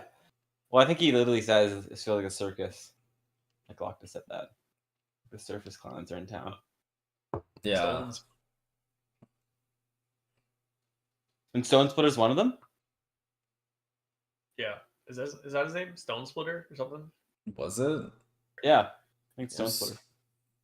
Was he? Yeah. I did like the part where he was like, "Yeah, this is Stone Splitter." Can you imagine a guy having a name like that in Union? Crazy shit, bro. All right. Yeah. We got Vatari. Yeah, Vatari's the chick. She's got to come up again. She is. Well, she's Glocta's now. Glocta's dudes. Glockter's. She goes with Glockter? Dude, did you not read the last chapter? Oh my goodness. Bro. The red hair goes with him? Yes. Just those two? Okay. Well, and Severin and Frost. Yeah, and Severin and Frost. And What's the purpose of this mission again? Dude, I forgot about Severin and Frost, man. They didn't come up like at all in the last part of the book, other than They're good. They were good characters. I'm sad. They were perfect. That was the God Squad. Dude, I need more Glocta. Yeah, Severin good vibes all and around. Frost. They had a good bro moment in the first part. Yeah. All right. Which they came with us all of his like little missions, like to the university and stuff. Like, just like it'd be fun to see what Frost is doing in the background at the university. Yeah. It's like, yeah, it was really really random with Goyle and the dog part. Yeah. You think he's in on he knows about eaters and stuff? He's just like, No, Goyle just seemed stupid. really? I feel like that's a lot worse. That's a lot worse if that's true. If it was just trying to show that he's stupid. It's like no one can be that stupid, man. Like, what's going on there? I think he was. He's in on You think he's in on it. it? Then he gets fired, so Yeah, like he's not in on it. I don't think. Yeah, he's incompetent as well. So Like he is incompetent. Like I feel like maybe it was just to show that like just how fucked like the union is, and that like there's people in positions of power that just have absolutely like they're just so stupid and have no qualifications to be in that at all. be that. Yeah, I don't know. All right, what do we got here? Never bet against a magus. that dog part was really weird then. Yeah, the dog part that has to come back up again in book 2. Like that was such a weird aside thing that like So weird it has to come back up. yeah, there's no way it won't. I really hope it's not just like a throwback to like it was just hinting at some of the eater's abilities, and that was its only purpose. I feel like that's the most likely scenario, man. Dude, I hope it at least has some kind of like political, like, what's the word, like consequences, as like the like because it looks like the eaters are interfering in the union, right? Like they're there and they're getting information and stuff, so there's something going on with eaters being in the union, right? I think it's a combined effort. There's probably someone in the union who wants to take over and is using eaters to their advantage. Dude, I bet you it's maybe Goyle is in on it, and the banks are all connected to the Archlector, and the Archlector is in on like the eaters shit. I think the Archlector is like high level villainy. What if he is an eater? Yeah, he could be. Bro, he probably is. Yeah. Everybody's Maybe Goyle is in on it. rough times. Yeah. Could have been that last war where there wasn't enough food. Yeah. All right. What happens in this next chapter? Never bet against a magus. Oh, this is the fight between This Gorst is- and Giselle. Yeah. Is it? Yeah. This is where fucking just Hall's getting absolutely fucking beat, bro. Yeah. And then fucking Bias fucking cheats and gives him magical strength to beat Gorst. Like, that was a bit cringe. Why how powerful Baez is. I loved this part. I thought the internal dialogue of Giselle just reacting to like, holy shit, this is easy. And then you're like, oh my god, I'm so tired. Like Yeah. over and over. It's like, Dude, so it was good. so ridiculous, like that he wouldn't like realize. Like it just Yeah, shows then how Fox- fucking in his head he is. And he's like, "Yeah, I'm this good." Like, no, you're not, bro. And then Glock the whole time is like, "He's fucking cheating." What the And then fuck? Logan saying the same thing, like, oh, this is awful. Yeah, because Logan bet on Gorst and and For honor, not even for anything. And then Baez was like, all right, yeah, You're gonna yeah, lose, just bro. for honor. Like, but very just a solid action scene by itself, and then on top of everything, it was just really good Yeah. internal dialogue stuff. And yeah, no, I did really enjoy this chapter. I was very invested. It was fun. Yeah, and the ending was really good with Gorst picking him up, and congratulating him and being so proud. You won fair and square. I was really surprised that he didn't. It seemed like there was at least one part where it was very evident It's like Yeah, 5 parts where it was so evident. that Giselle was cheating. Like I thought there was one part where he literally slowed down the sword that was hitting Giselle. Well, there's one part where you just missed completely.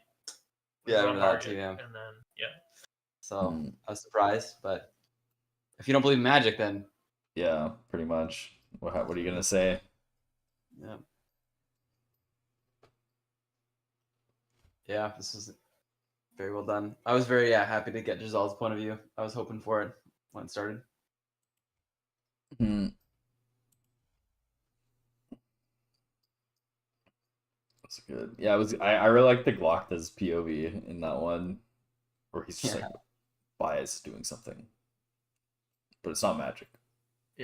somehow they're involved. He's cheating, but it's not magic. It's like pretty funny. All right, we got 10 more chapters left, boys. We're making our way through. The ideal audience. The ideal audience. What's this? Oh, this is the banquet. I really like this chapter. This is really good. I love the lectors like setting up the play to like mock Baez and get him all ruffled. Yeah. I thought that was a really good way of fucking with them. That was good. Oh, I also can't forget at the end of the last chapter, Giselle going up to the king, and the king being like, "Oh, my son, you were my youngest son. You were the better one, after all." Yeah, that was fucked, dude. The what's her face princess is just looking in like absolute disgust. Yeah. Yeah, the king is absolutely a clown. Dude, who needs a royal jester when you've got this king to be your clown? Oh, God. Ooh. I also like the part when Logan's talking to Mayor West, and Logan just goes off on like a long tangent. Oh yeah, talking about the war and stuff. Talks to Reggie, Yeah. and then Giselle like looks over at them, and they're like laughing and like chilling hard together, and he's like, Fucking they're the only northerner. ones who should join this banquet. Yeah. That's fun. Yeah. Yeah. Logan's like eating the flower. Eating Yeah, the flower, yeah. dude. Yeah. Yeah.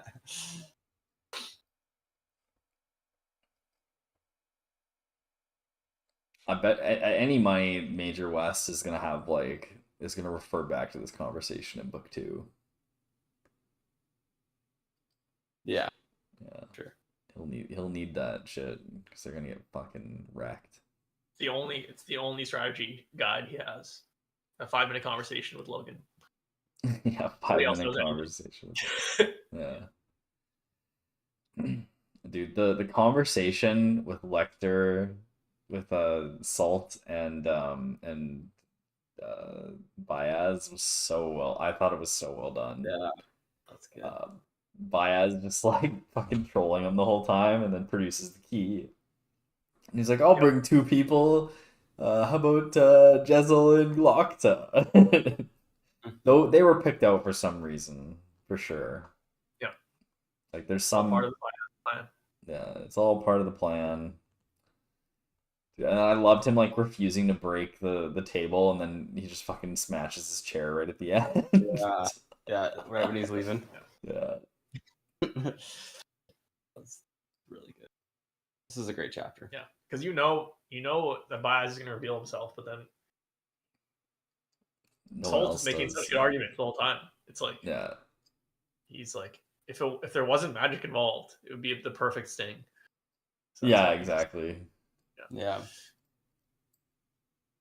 Mm. And that Glockto the whole time just looking at Baez, like, when is he gonna give like up. crack? Yeah, when's he gonna give up? Yeah, I love that the Glocta is just like, and then the doubt starts to come, and we're just like, what if he doesn't? Yeah. If he opens the No, door. that's I mean, put the thought to the side. Yeah. Yeah. No, this is a great chapter. Yeah. And then this is probably my favorite chapter.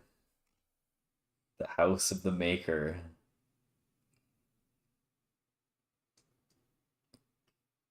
Oh man, yeah, that quote at the top there, I really like that one. I like you, Inquisitor, I really do. I wouldn't be surprised if you were the only honest man left in this whole damn country.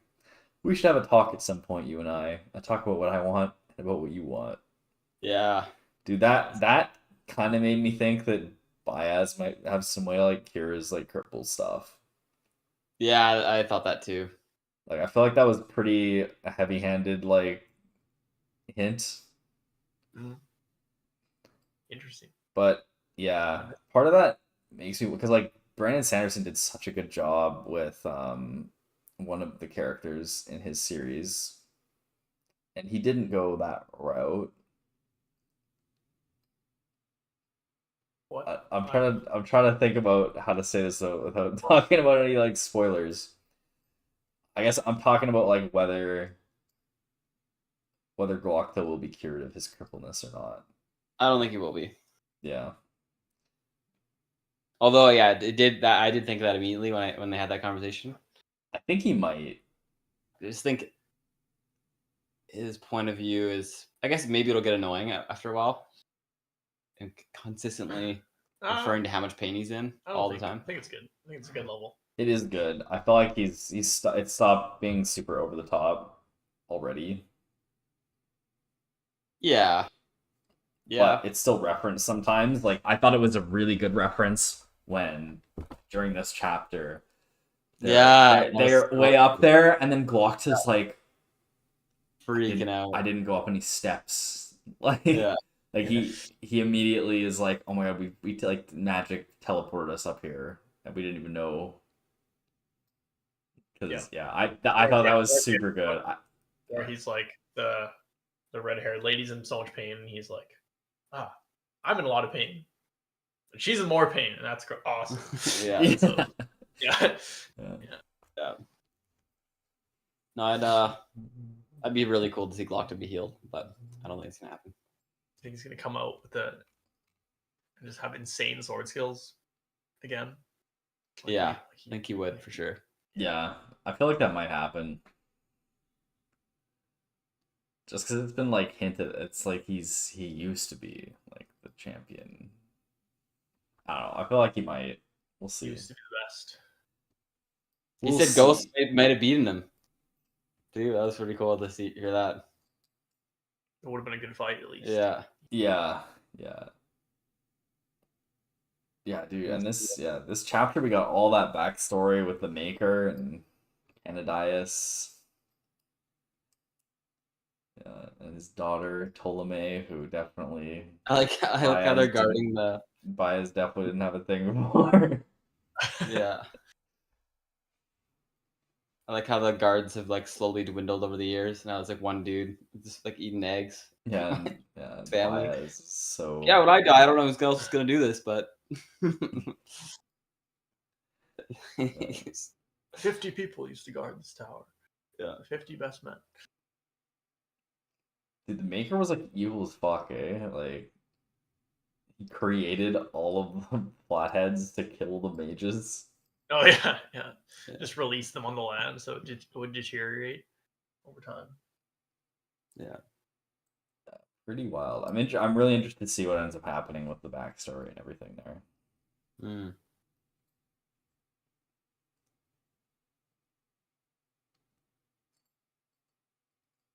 All right. Yeah, we got the. What do you think they're gonna do with the box? What's going in the box?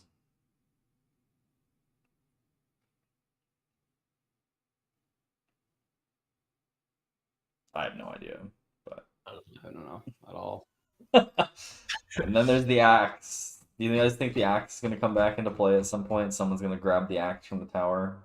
Yes, definitely. Yeah. Someone's gonna have the axe. All right, nobody's Bethod. dog. Oh. Bethod. Yeah, oh, Bethod with the axe. Oh my god, that would be scary, bro. Anyways, yeah, this was so sick, dude. I loved all of the descriptions of the tower while they're inside, like the white arches and stuff, and then like very well the described. thing coming up to the dais with like the box and the axe on it. Super cool. Yeah, I was really. This is like one of the scenes where I'm like, this would be so good on like a screen. Oh, this. Honestly, I feel like I haven't really read any books where I'm like, this would be so much better as a movie. But Yeah. I think First Law would be a really good movie. Or TV series. Be a really good TV series. Yeah, it's a good TV series. Yeah, I don't think it'd be that complicated or difficult to make it on film. It would be this feels like it was written to be on television, like on screen. Yeah. Because of that relatively flat plot line, it's like you could keep the tension and like the excitement cliffhangers like throughout, I feel like. Yeah. Yeah. Like, And like dude, there's not like a lot of world building like that was like I don't know. It's the classic fantasy setting. There's like villages and towns and castles and yeah, this is gonna be like I feel like we're gonna look back on this after finishing book 2 and 3 is like this is like the Fellowship of the Ring, like the OG introduction one. Yeah. That grows on you after you've. Oh, that's such that's I think that's a really good comparison. Yeah. We'll see though, I hope. Only I can put myself back to the first time I saw Fellowship. Yeah. Yeah, exactly. All right. Nobody's dog.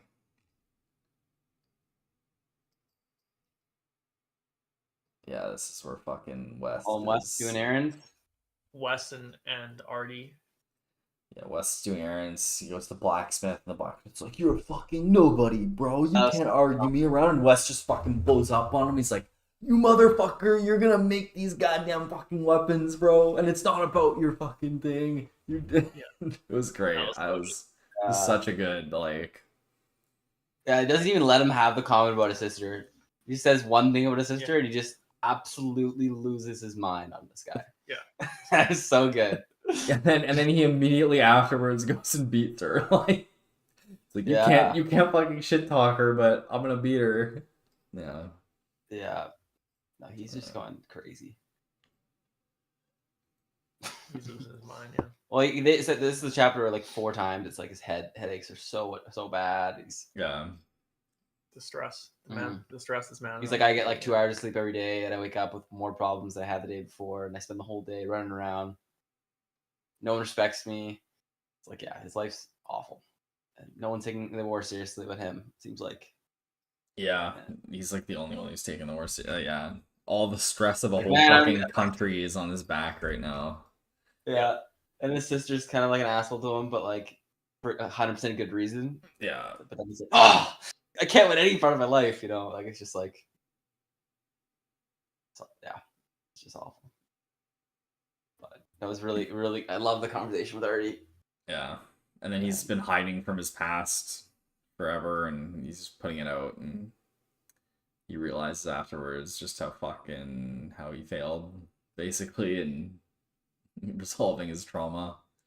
Yeah, it would have been interesting if like he was to stay there and like I'm just trying to resolve that. I know that's not where that book's the book's gonna go. It's not really this of a book, but I'm like resolve that conflict because like he has 0 time right now and like to battle with like to make her understand. I don't know. It's interesting dynamic. I wonder if we'll come close ever again. I wonder if will Wes die up north? Maybe. He definitely has potential to die. I feel like West could be a kill. All right. Each man worships himself. What do we got here? Oh yeah, Pharaoh and Yulwei meet up.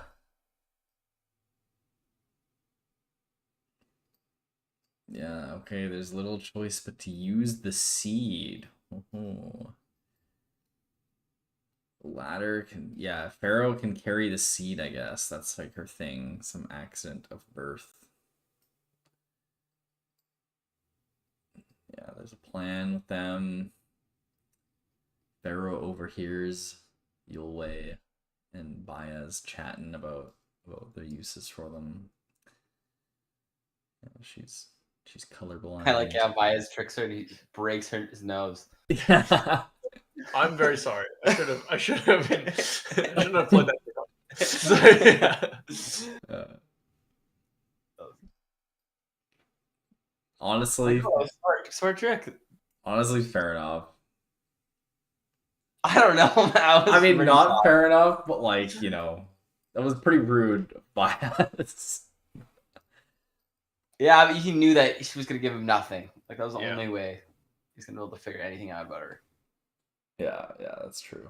Gonna deny or lie or just do anything. Like that was masterful. Yeah, hopefully that's not the end of Yulwei. I want more Yulwei. Oh no way! Yeah, Yulwei would be a big part. You think? I think he's gonna like die. They're gonna get news that Yulwei has died. Yulwei is dead. Yeah. Ah. Oh no, Yulwei. All right, old friends. He's needed, man. Old friends. How many Megases do you think there are right now? It's like not 10 or something. There were what 12? I can't remember. Some of them are dead. Yeah, some of them are dead. So probably like just under 10, maybe. Yeah. Wait, is it only 10, or is it just 10 original ones? Then there can still be other ones. Oh. Yeah, there might be like, yeah, there are apprentices right now. Yeah. Sure. I get the feeling it's like 6 or 7, but I feel like it's got to be more than that. Yeah, that there's like 100 or so eaters. Like are like hundreds of eaters. Like yeah, they're pretty fucked. Like yeah, man, it's so unfair, man. All you have to do is eat someone. You're an eater. Yeah, bro, just break the law, bro, and then you got magic. Easy as that. Easy as pie, bro. Always. Yeah. Oh, this is such a good chapter. This might take the cake for my favorite chapter. What's the next? It's the Galacta and West chapter. Yo, rotate. Or West hops in or asks him to take care of RD, and he's like, "Who the fuck are you to ask me that, bro?" Yeah. And then he's like, "You never fucking came for me." And then West's like, "Oh, your mother didn't tell you."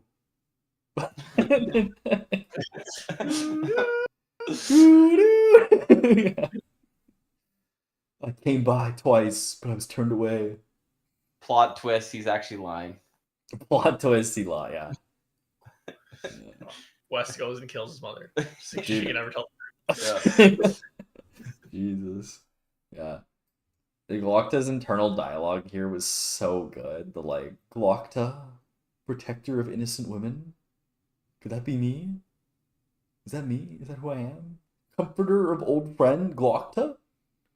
Inquisitor Glocta, comforter of old friends.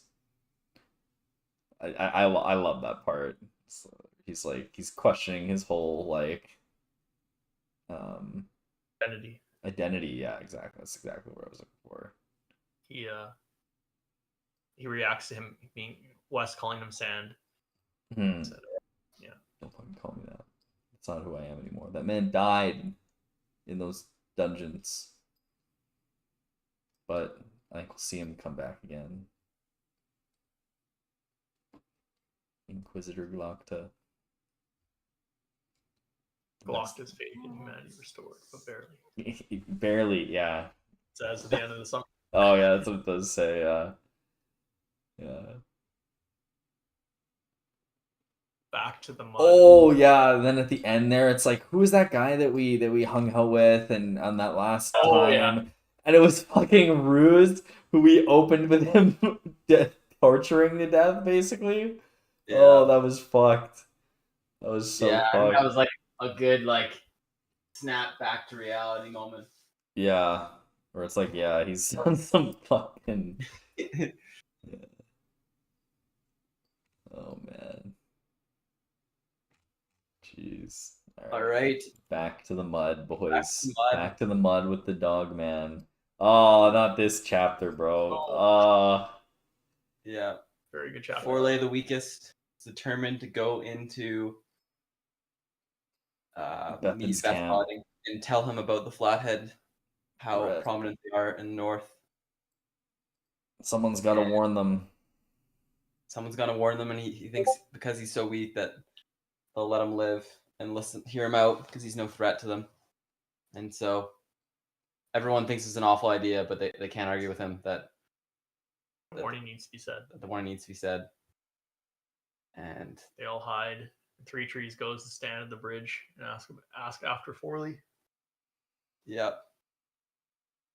Then they fucking throw his head. And they come out and throw. I knew that was gonna happen, man. When they came out the cart. Yeah. It was over. And then they just destroy Bethod's men. Yeah. I love Dogman's perspective on that. He's like, the head comes out, he sees Three Trees, look at the object and his reaction. And he doesn't even know it. He doesn't even see the head, but he knows what it is. And he's like, fuck the signal. And he runs out and he just starts shooting. That is the signal, bro. He doesn't even feel his body like doing it. He just like is automatically firing arrows off. Yeah. That was the signal. He is phased, though. He is phased. He does miss multiple times. Yeah.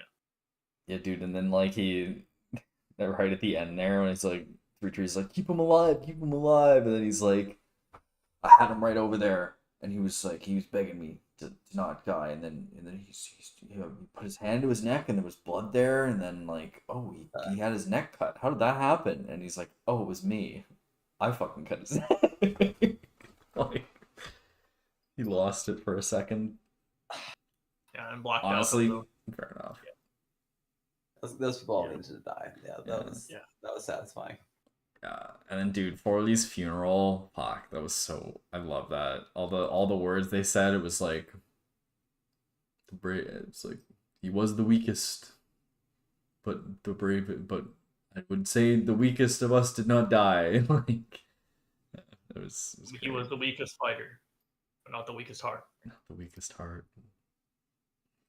Yeah, and then they say fuck Bethod so badly that they're just gonna go fight with the Union just because they're against Bethod. Yeah, they're gonna be fucking destroying Bethod, bro. Absolutely. The only good squad. Yeah.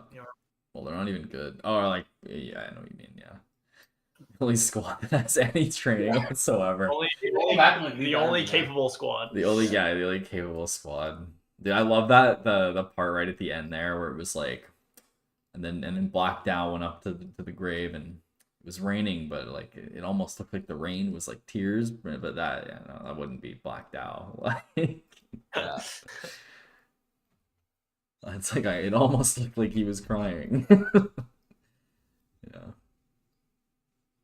I like how they talk about all of them like as if they're like legends. Like no, yeah, that wouldn't be Black Dow. Yeah. Like the Legend of Black Dow. The named men, yeah. Yeah, the name men. I like how they say that. That's really cool part of the world. Yeah. The name men. This is also another good chapter. I think it definitely ended strongly. Yeah, like I'm happy that like after that first chapter with the Dogman's crew, I'm happy it ended up being good. Like I'm enjoying their chapters now. Dude, there's just something about the Shanka and the Flatheads is just so boring. Well, it's Like, because of the. I think it's because the best part of this book is the dialogue, yeah, and the Shankies can't talk, so it's like they're just Well, killing. they also random things. and they weren't described sufficiently enough for you to be no, actually scared of them. yeah, you're No. like, it's literally. I thought they were dudes. I thought they were like just some like tribe of humans. I thought it was Yeah. a spear, bro. Yeah, I thought it was a spear too, man. I was so confused that first chapter. Yeah, yeah. We could have done without the Flatheads, I think, and it would have made this.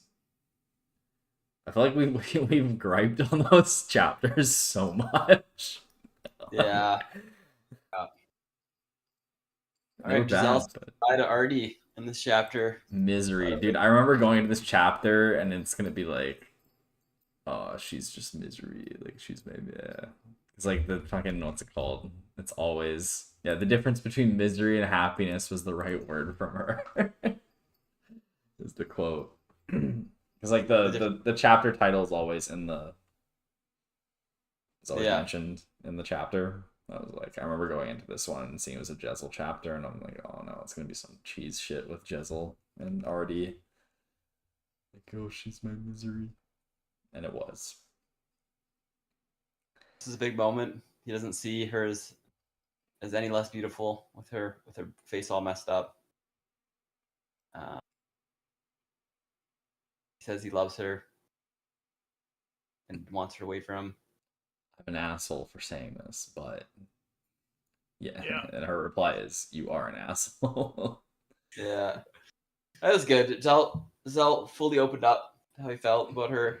That was a good moment. It's nice to see him being vulnerable. I like her response too. Yeah. And then there's the fucking. And then Jessel gets brought back right before he's about to head off on the boat. Dude got absolutely trolled. High Justice Morovia tells him that he's gotta go with Baez on a fucking quest. It's like, what, bro? What do you mean? It's like fucking right before this, like in the House of the Maker, he's like, he thought that maybe these are the three people he hated the most in the entire world: Logan, Baez, and Glocta. It's like he has to go on a quest with Logan, Baez, and then he's like chilling with Malachus Kwai and Pharaoh. He's like, fuck my life. Yeah, Jessel's. Oh boy. The comedy. Yeah. Oh no, guys. Chapter. The next chapter is the worst chapter. Right. No, it's not the. Oh my god. Thanks for listening to Books on Tap. We got a whole episode dedicated to this next chapter coming up. Dude, this chapter just sucks. Like, I was so not a fan of this chapter. Was too long. The cuts between the other crew and the fight were kind of jank. Cuts were so bad. It was like the Bloody Nine part was a bit outrageous. Yeah, everything about this chapter I was okay when I was reading it up until the first like transition back to Baez and them, or like not Baez but the other guys in Baez's room. Up until then it was okay, like it was just like another chapter, and then it just like I was like, what the fuck is this tonal shift? Like, these guys are fighting for their lives out there, and it's just gonna be one of those like comedy scenes where it's like, oh, we don't know what's going on with them outside, and they're fighting for their like. It was like it just felt so wrong. I don't know. What do you guys think? I like the chapter. Oh, Ryland did. Okay. Yeah. I definitely think some of that it was very, very long. The whole I think it's because I was listening to 1.5 speed on Audible. Oh, okay. So that probably helped. Faster than, or it might be 1.2 speed. So I guess it didn't feel as long to me. I thought it was enjoyable. I actually did enjoy the Bloody Nine part when he emerged and becomes like psychotic. and just destroys, and like the stone splitter dude comes in, and he just like laughs at him and just like is so excited just to kill someone, just so immersed in the fury of the battle and the blood, and he takes the blood from someone, like wipes it on his face and shit, like, and it's everywhere, just like he's just like he becomes insane. He almost attacks Pharaoh. It's I don't know. I was pretty immersed in that part. I didn't see it as silly or anything, and I liked the stone splitter spot a lot, where he's just like laughing at him, like, you don't think I am Bloody Nine? Like, oh my, like, this is good. He's like laughing. He's just like so stoked. I'm so like, this massive enemy, I'm just gonna destroy you. He has 100% confidence, and like, it's very. I just thought that was a really good duel. And like, he's holding back the doors, and he finds the sword, and him and I don't know. I thought it was really good. Yeah, I thought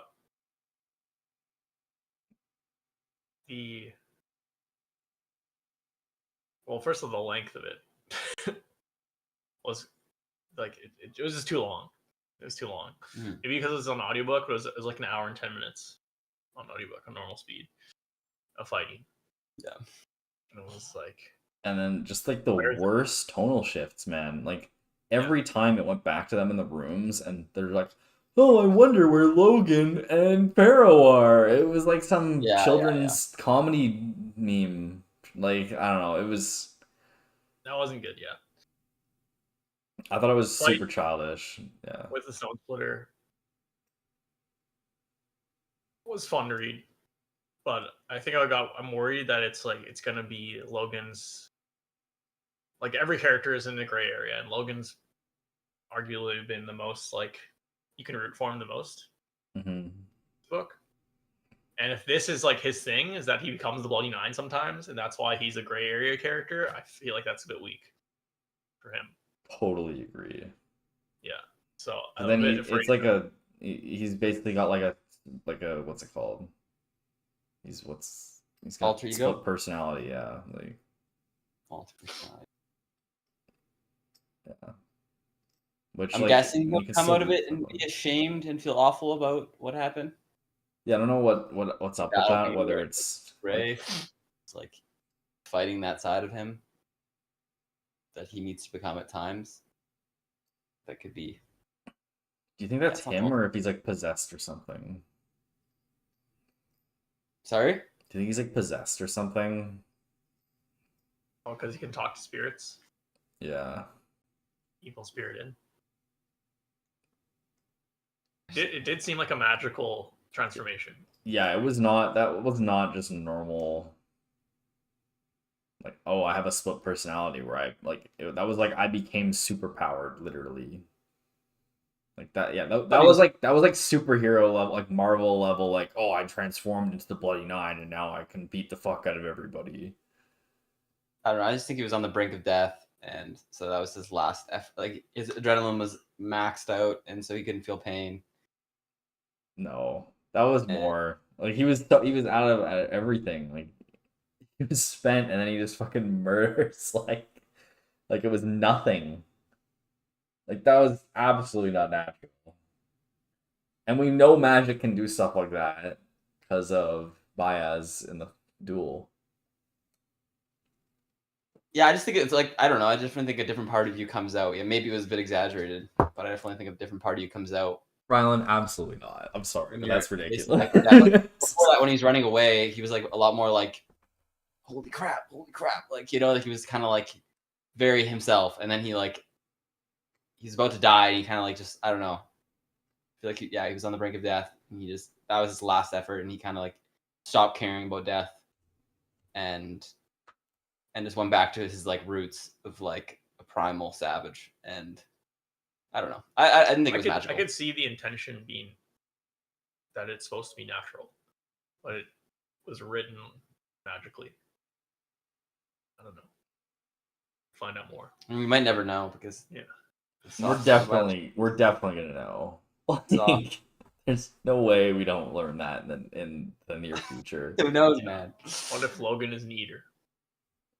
Everyone is neater. Oh, dude, that actually might be the case, eh?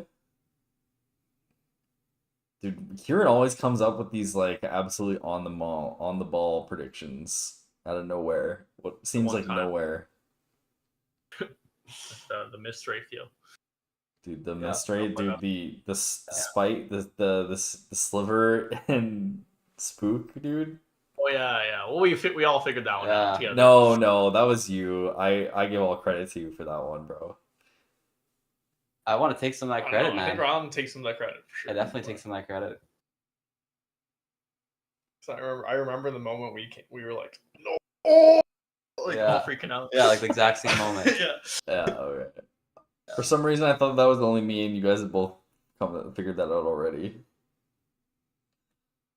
It was No, I mostly think we figured Kieran. it out both on the we were podcast. talking about it in during the podcast, and then like a few summaries later, we like it said like he got stabbed with a piece of metal, Yeah.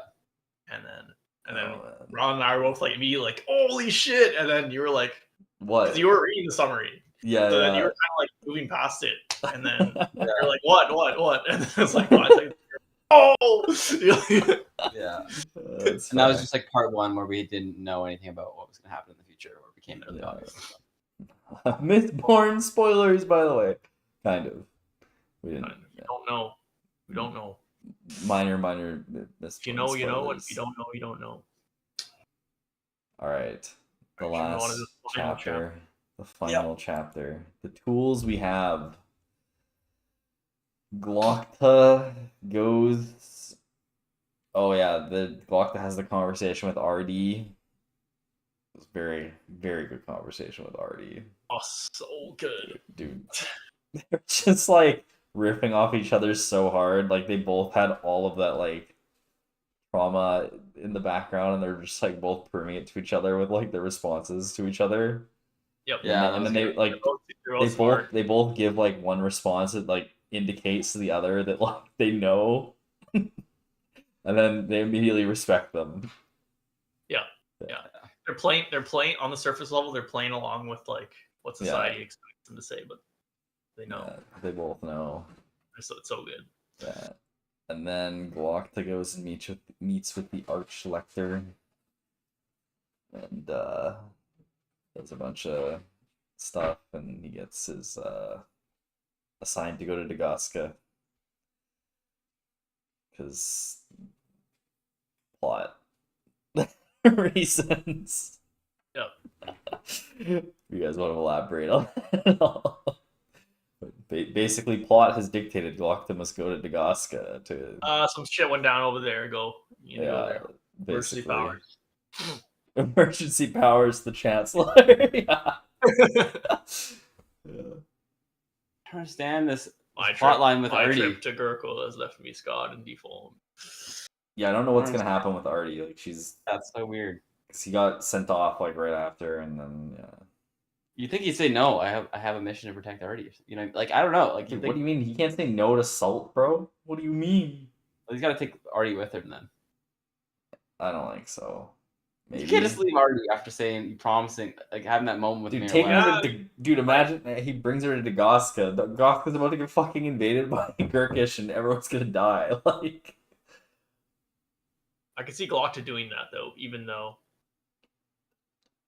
Just because he's made his one friend yeah, exactly. His one friend. That's the most powerful has moment. asked him to do this. Yeah. I know, And- but like, But he's like he has to do what Salt does. So the only way he can make it work, even though it makes no logical sense to him dude, to actually do it. I hope she goes with him, but I feel like it makes no sense. It makes no sense from But- a logical perspective. Yeah, but from I feel like Glockta's mind, I feel like it might though. Yeah, yeah.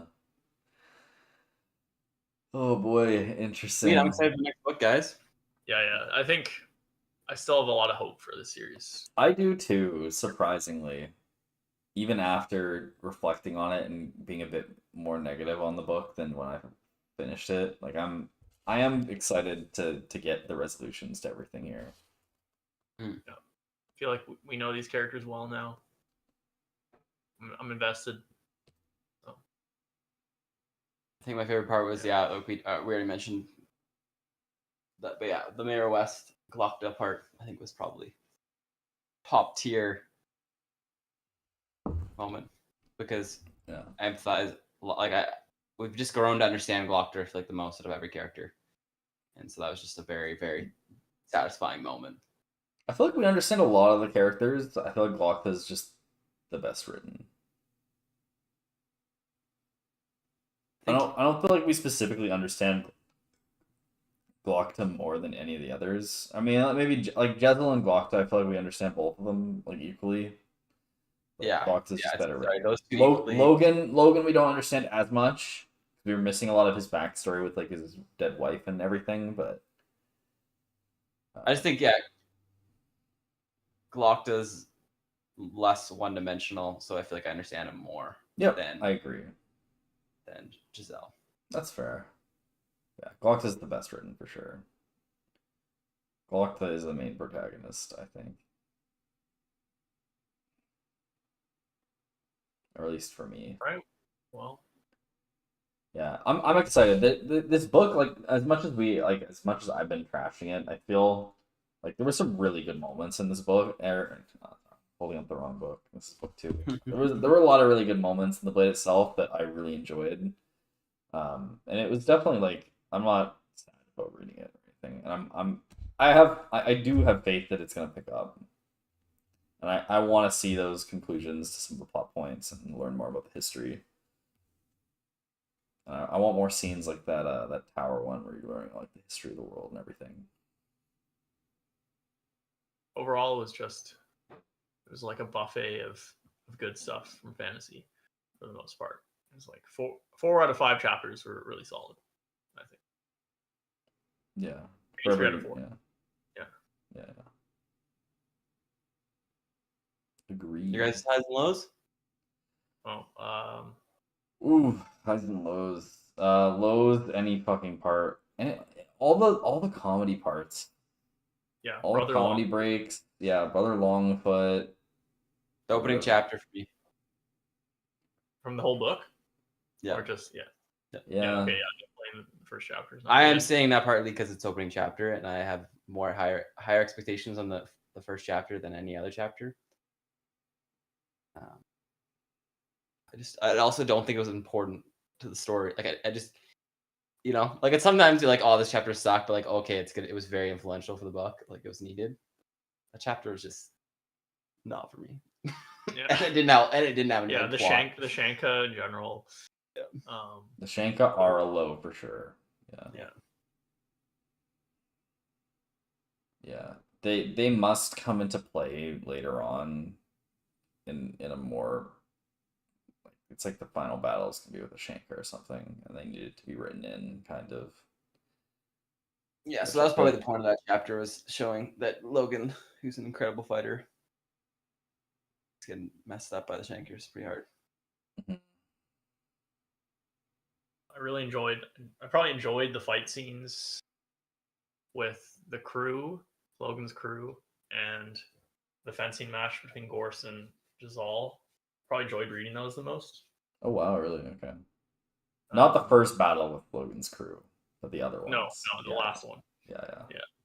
The last one with Forley's, like the whole sequence Yeah, of Forley's awesome. death. That was really well done. Yeah. Yeah, just the conversations all around. Every Artie part, almost every Glockta part. Really, I'm looking forward to the quest with Baez, Logan, Giselle, and Pharaoh. Like seeing that dynamic get really deep and having them spend a lot of time together. Yeah, one of the comments you made earlier, Kieran, was that you felt like a lot of the characters we didn't get much of their interactions, and was a lot of internal dialogue, and so I'm hoping we get more of the inter-character stuff now that they're all together. Feel more like a crew. Yeah, going on a quest together. Very excited about it. Yeah, pretty general ones. If they were all separated, still, I would be not very excited about the next book. That's why I'm excited about the next book. It's mostly because they're all together, and I think the dynamics can be really fun.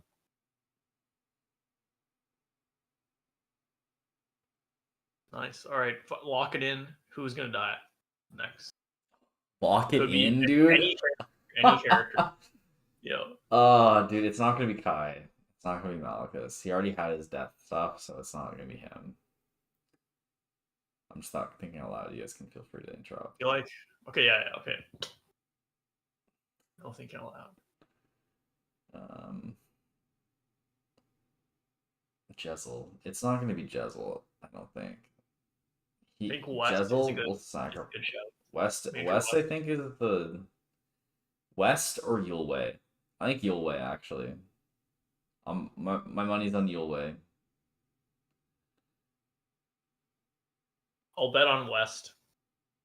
Yulwei is gonna die in a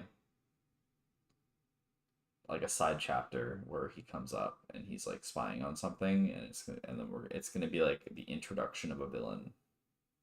Is gonna be I guess killing Logan. Yulwei. Oh wow, Logan. Not book 2. No one's gonna die in book 2. No one that we know is gonna die in book 2. No one. There's gotta be at least like one person. No one died in this book. Dude, we fuck, knew, bro, Forley? Are you fucker, bro? How Okay, dare I you? How Yes, dare sir. you? How dare you? Yeah. No, I'm kidding. But like, Such a side character. yeah, he was a very side character. So side Yeah, character. it's the most super side. Yeah, I think no one will die in book 2. Logan will die in book 3. I think West is gonna die in like one of the opening scenes of book 2. Oh, one of the opening scenes. That'd be Yeah, really good. maybe. Like, Yeah, like, West. Like West film is. where you're like see how powerful the enemy is, and you're just like overwhelmed, and you remember everything that you learned about the enemy, and you're just like fuck, and then you just die, and then it just shows the reader how insane the enemy is. Yeah, that'd be good if his advice to Logan, like, he tries to listen to it, but he like doesn't fully understand what Logan's saying. And Yeah. Man, you guys are getting me excited to read this next bit. Yeah. Right after this fucking podcast, I'm starting book 2. Definitely helps. I definitely get way more excited about a book. Always more excited about the next book and the book that you read after talking about it together. Mhm. Yeah. We had a weird schedule recently, so Yeah. Hopefully we can back on it. This is gonna be a really fun one. Life's been weird, man. It has been. Yeah. We'll see what we can do. If we can't finish the first half, then we can. But we'll try our best. Keep each other updated. Yeah, maybe we do like a whole book thing, and then we just chat after like 2 weeks. Do the whole book in one podcast. We did that with Children of Time. We've done that multiple times. Mm-hmm. I think we'd probably do away with like the chapter format, and maybe just like I feel like there'd be enough to talk about. Yeah. Well, Yeah, we'll see. pretty good. I guess. Yeah. This was pretty good format. This worked pretty well. This was like what 2.5 hours ish. Yeah. We got through that relatively quick, actually. Mm-hmm. It helped. I think it really helped our summary, like our Summarizing of the summaries. Yeah. Yeah. All right, guys. This book. Yeah, I don't think we could do that with Brandon Sanderson. With Stormlight, it was like Dude, no. absolutely brutal. How much information was in each chapter? Yeah. The book's still very simple. All right. Well, we'll see you next time on Books on Tap. Books on Tap. We will be finishing Joe Abercrombie's series here. The first Law The series. First Law. Trilogy. Yeah. And next time, join us for the first half of book 2. most likely, we'll see how our schedules end up working. I have a feeling we're not, like no one's gonna be done half of it by Wednesday. Yeah, we haven't started. It's Friday today. We're supposed to do Wednesday. So We'll see. See how it goes. All right, boys. Thank you for watching Books on Tap. We'll see you next time. Peace.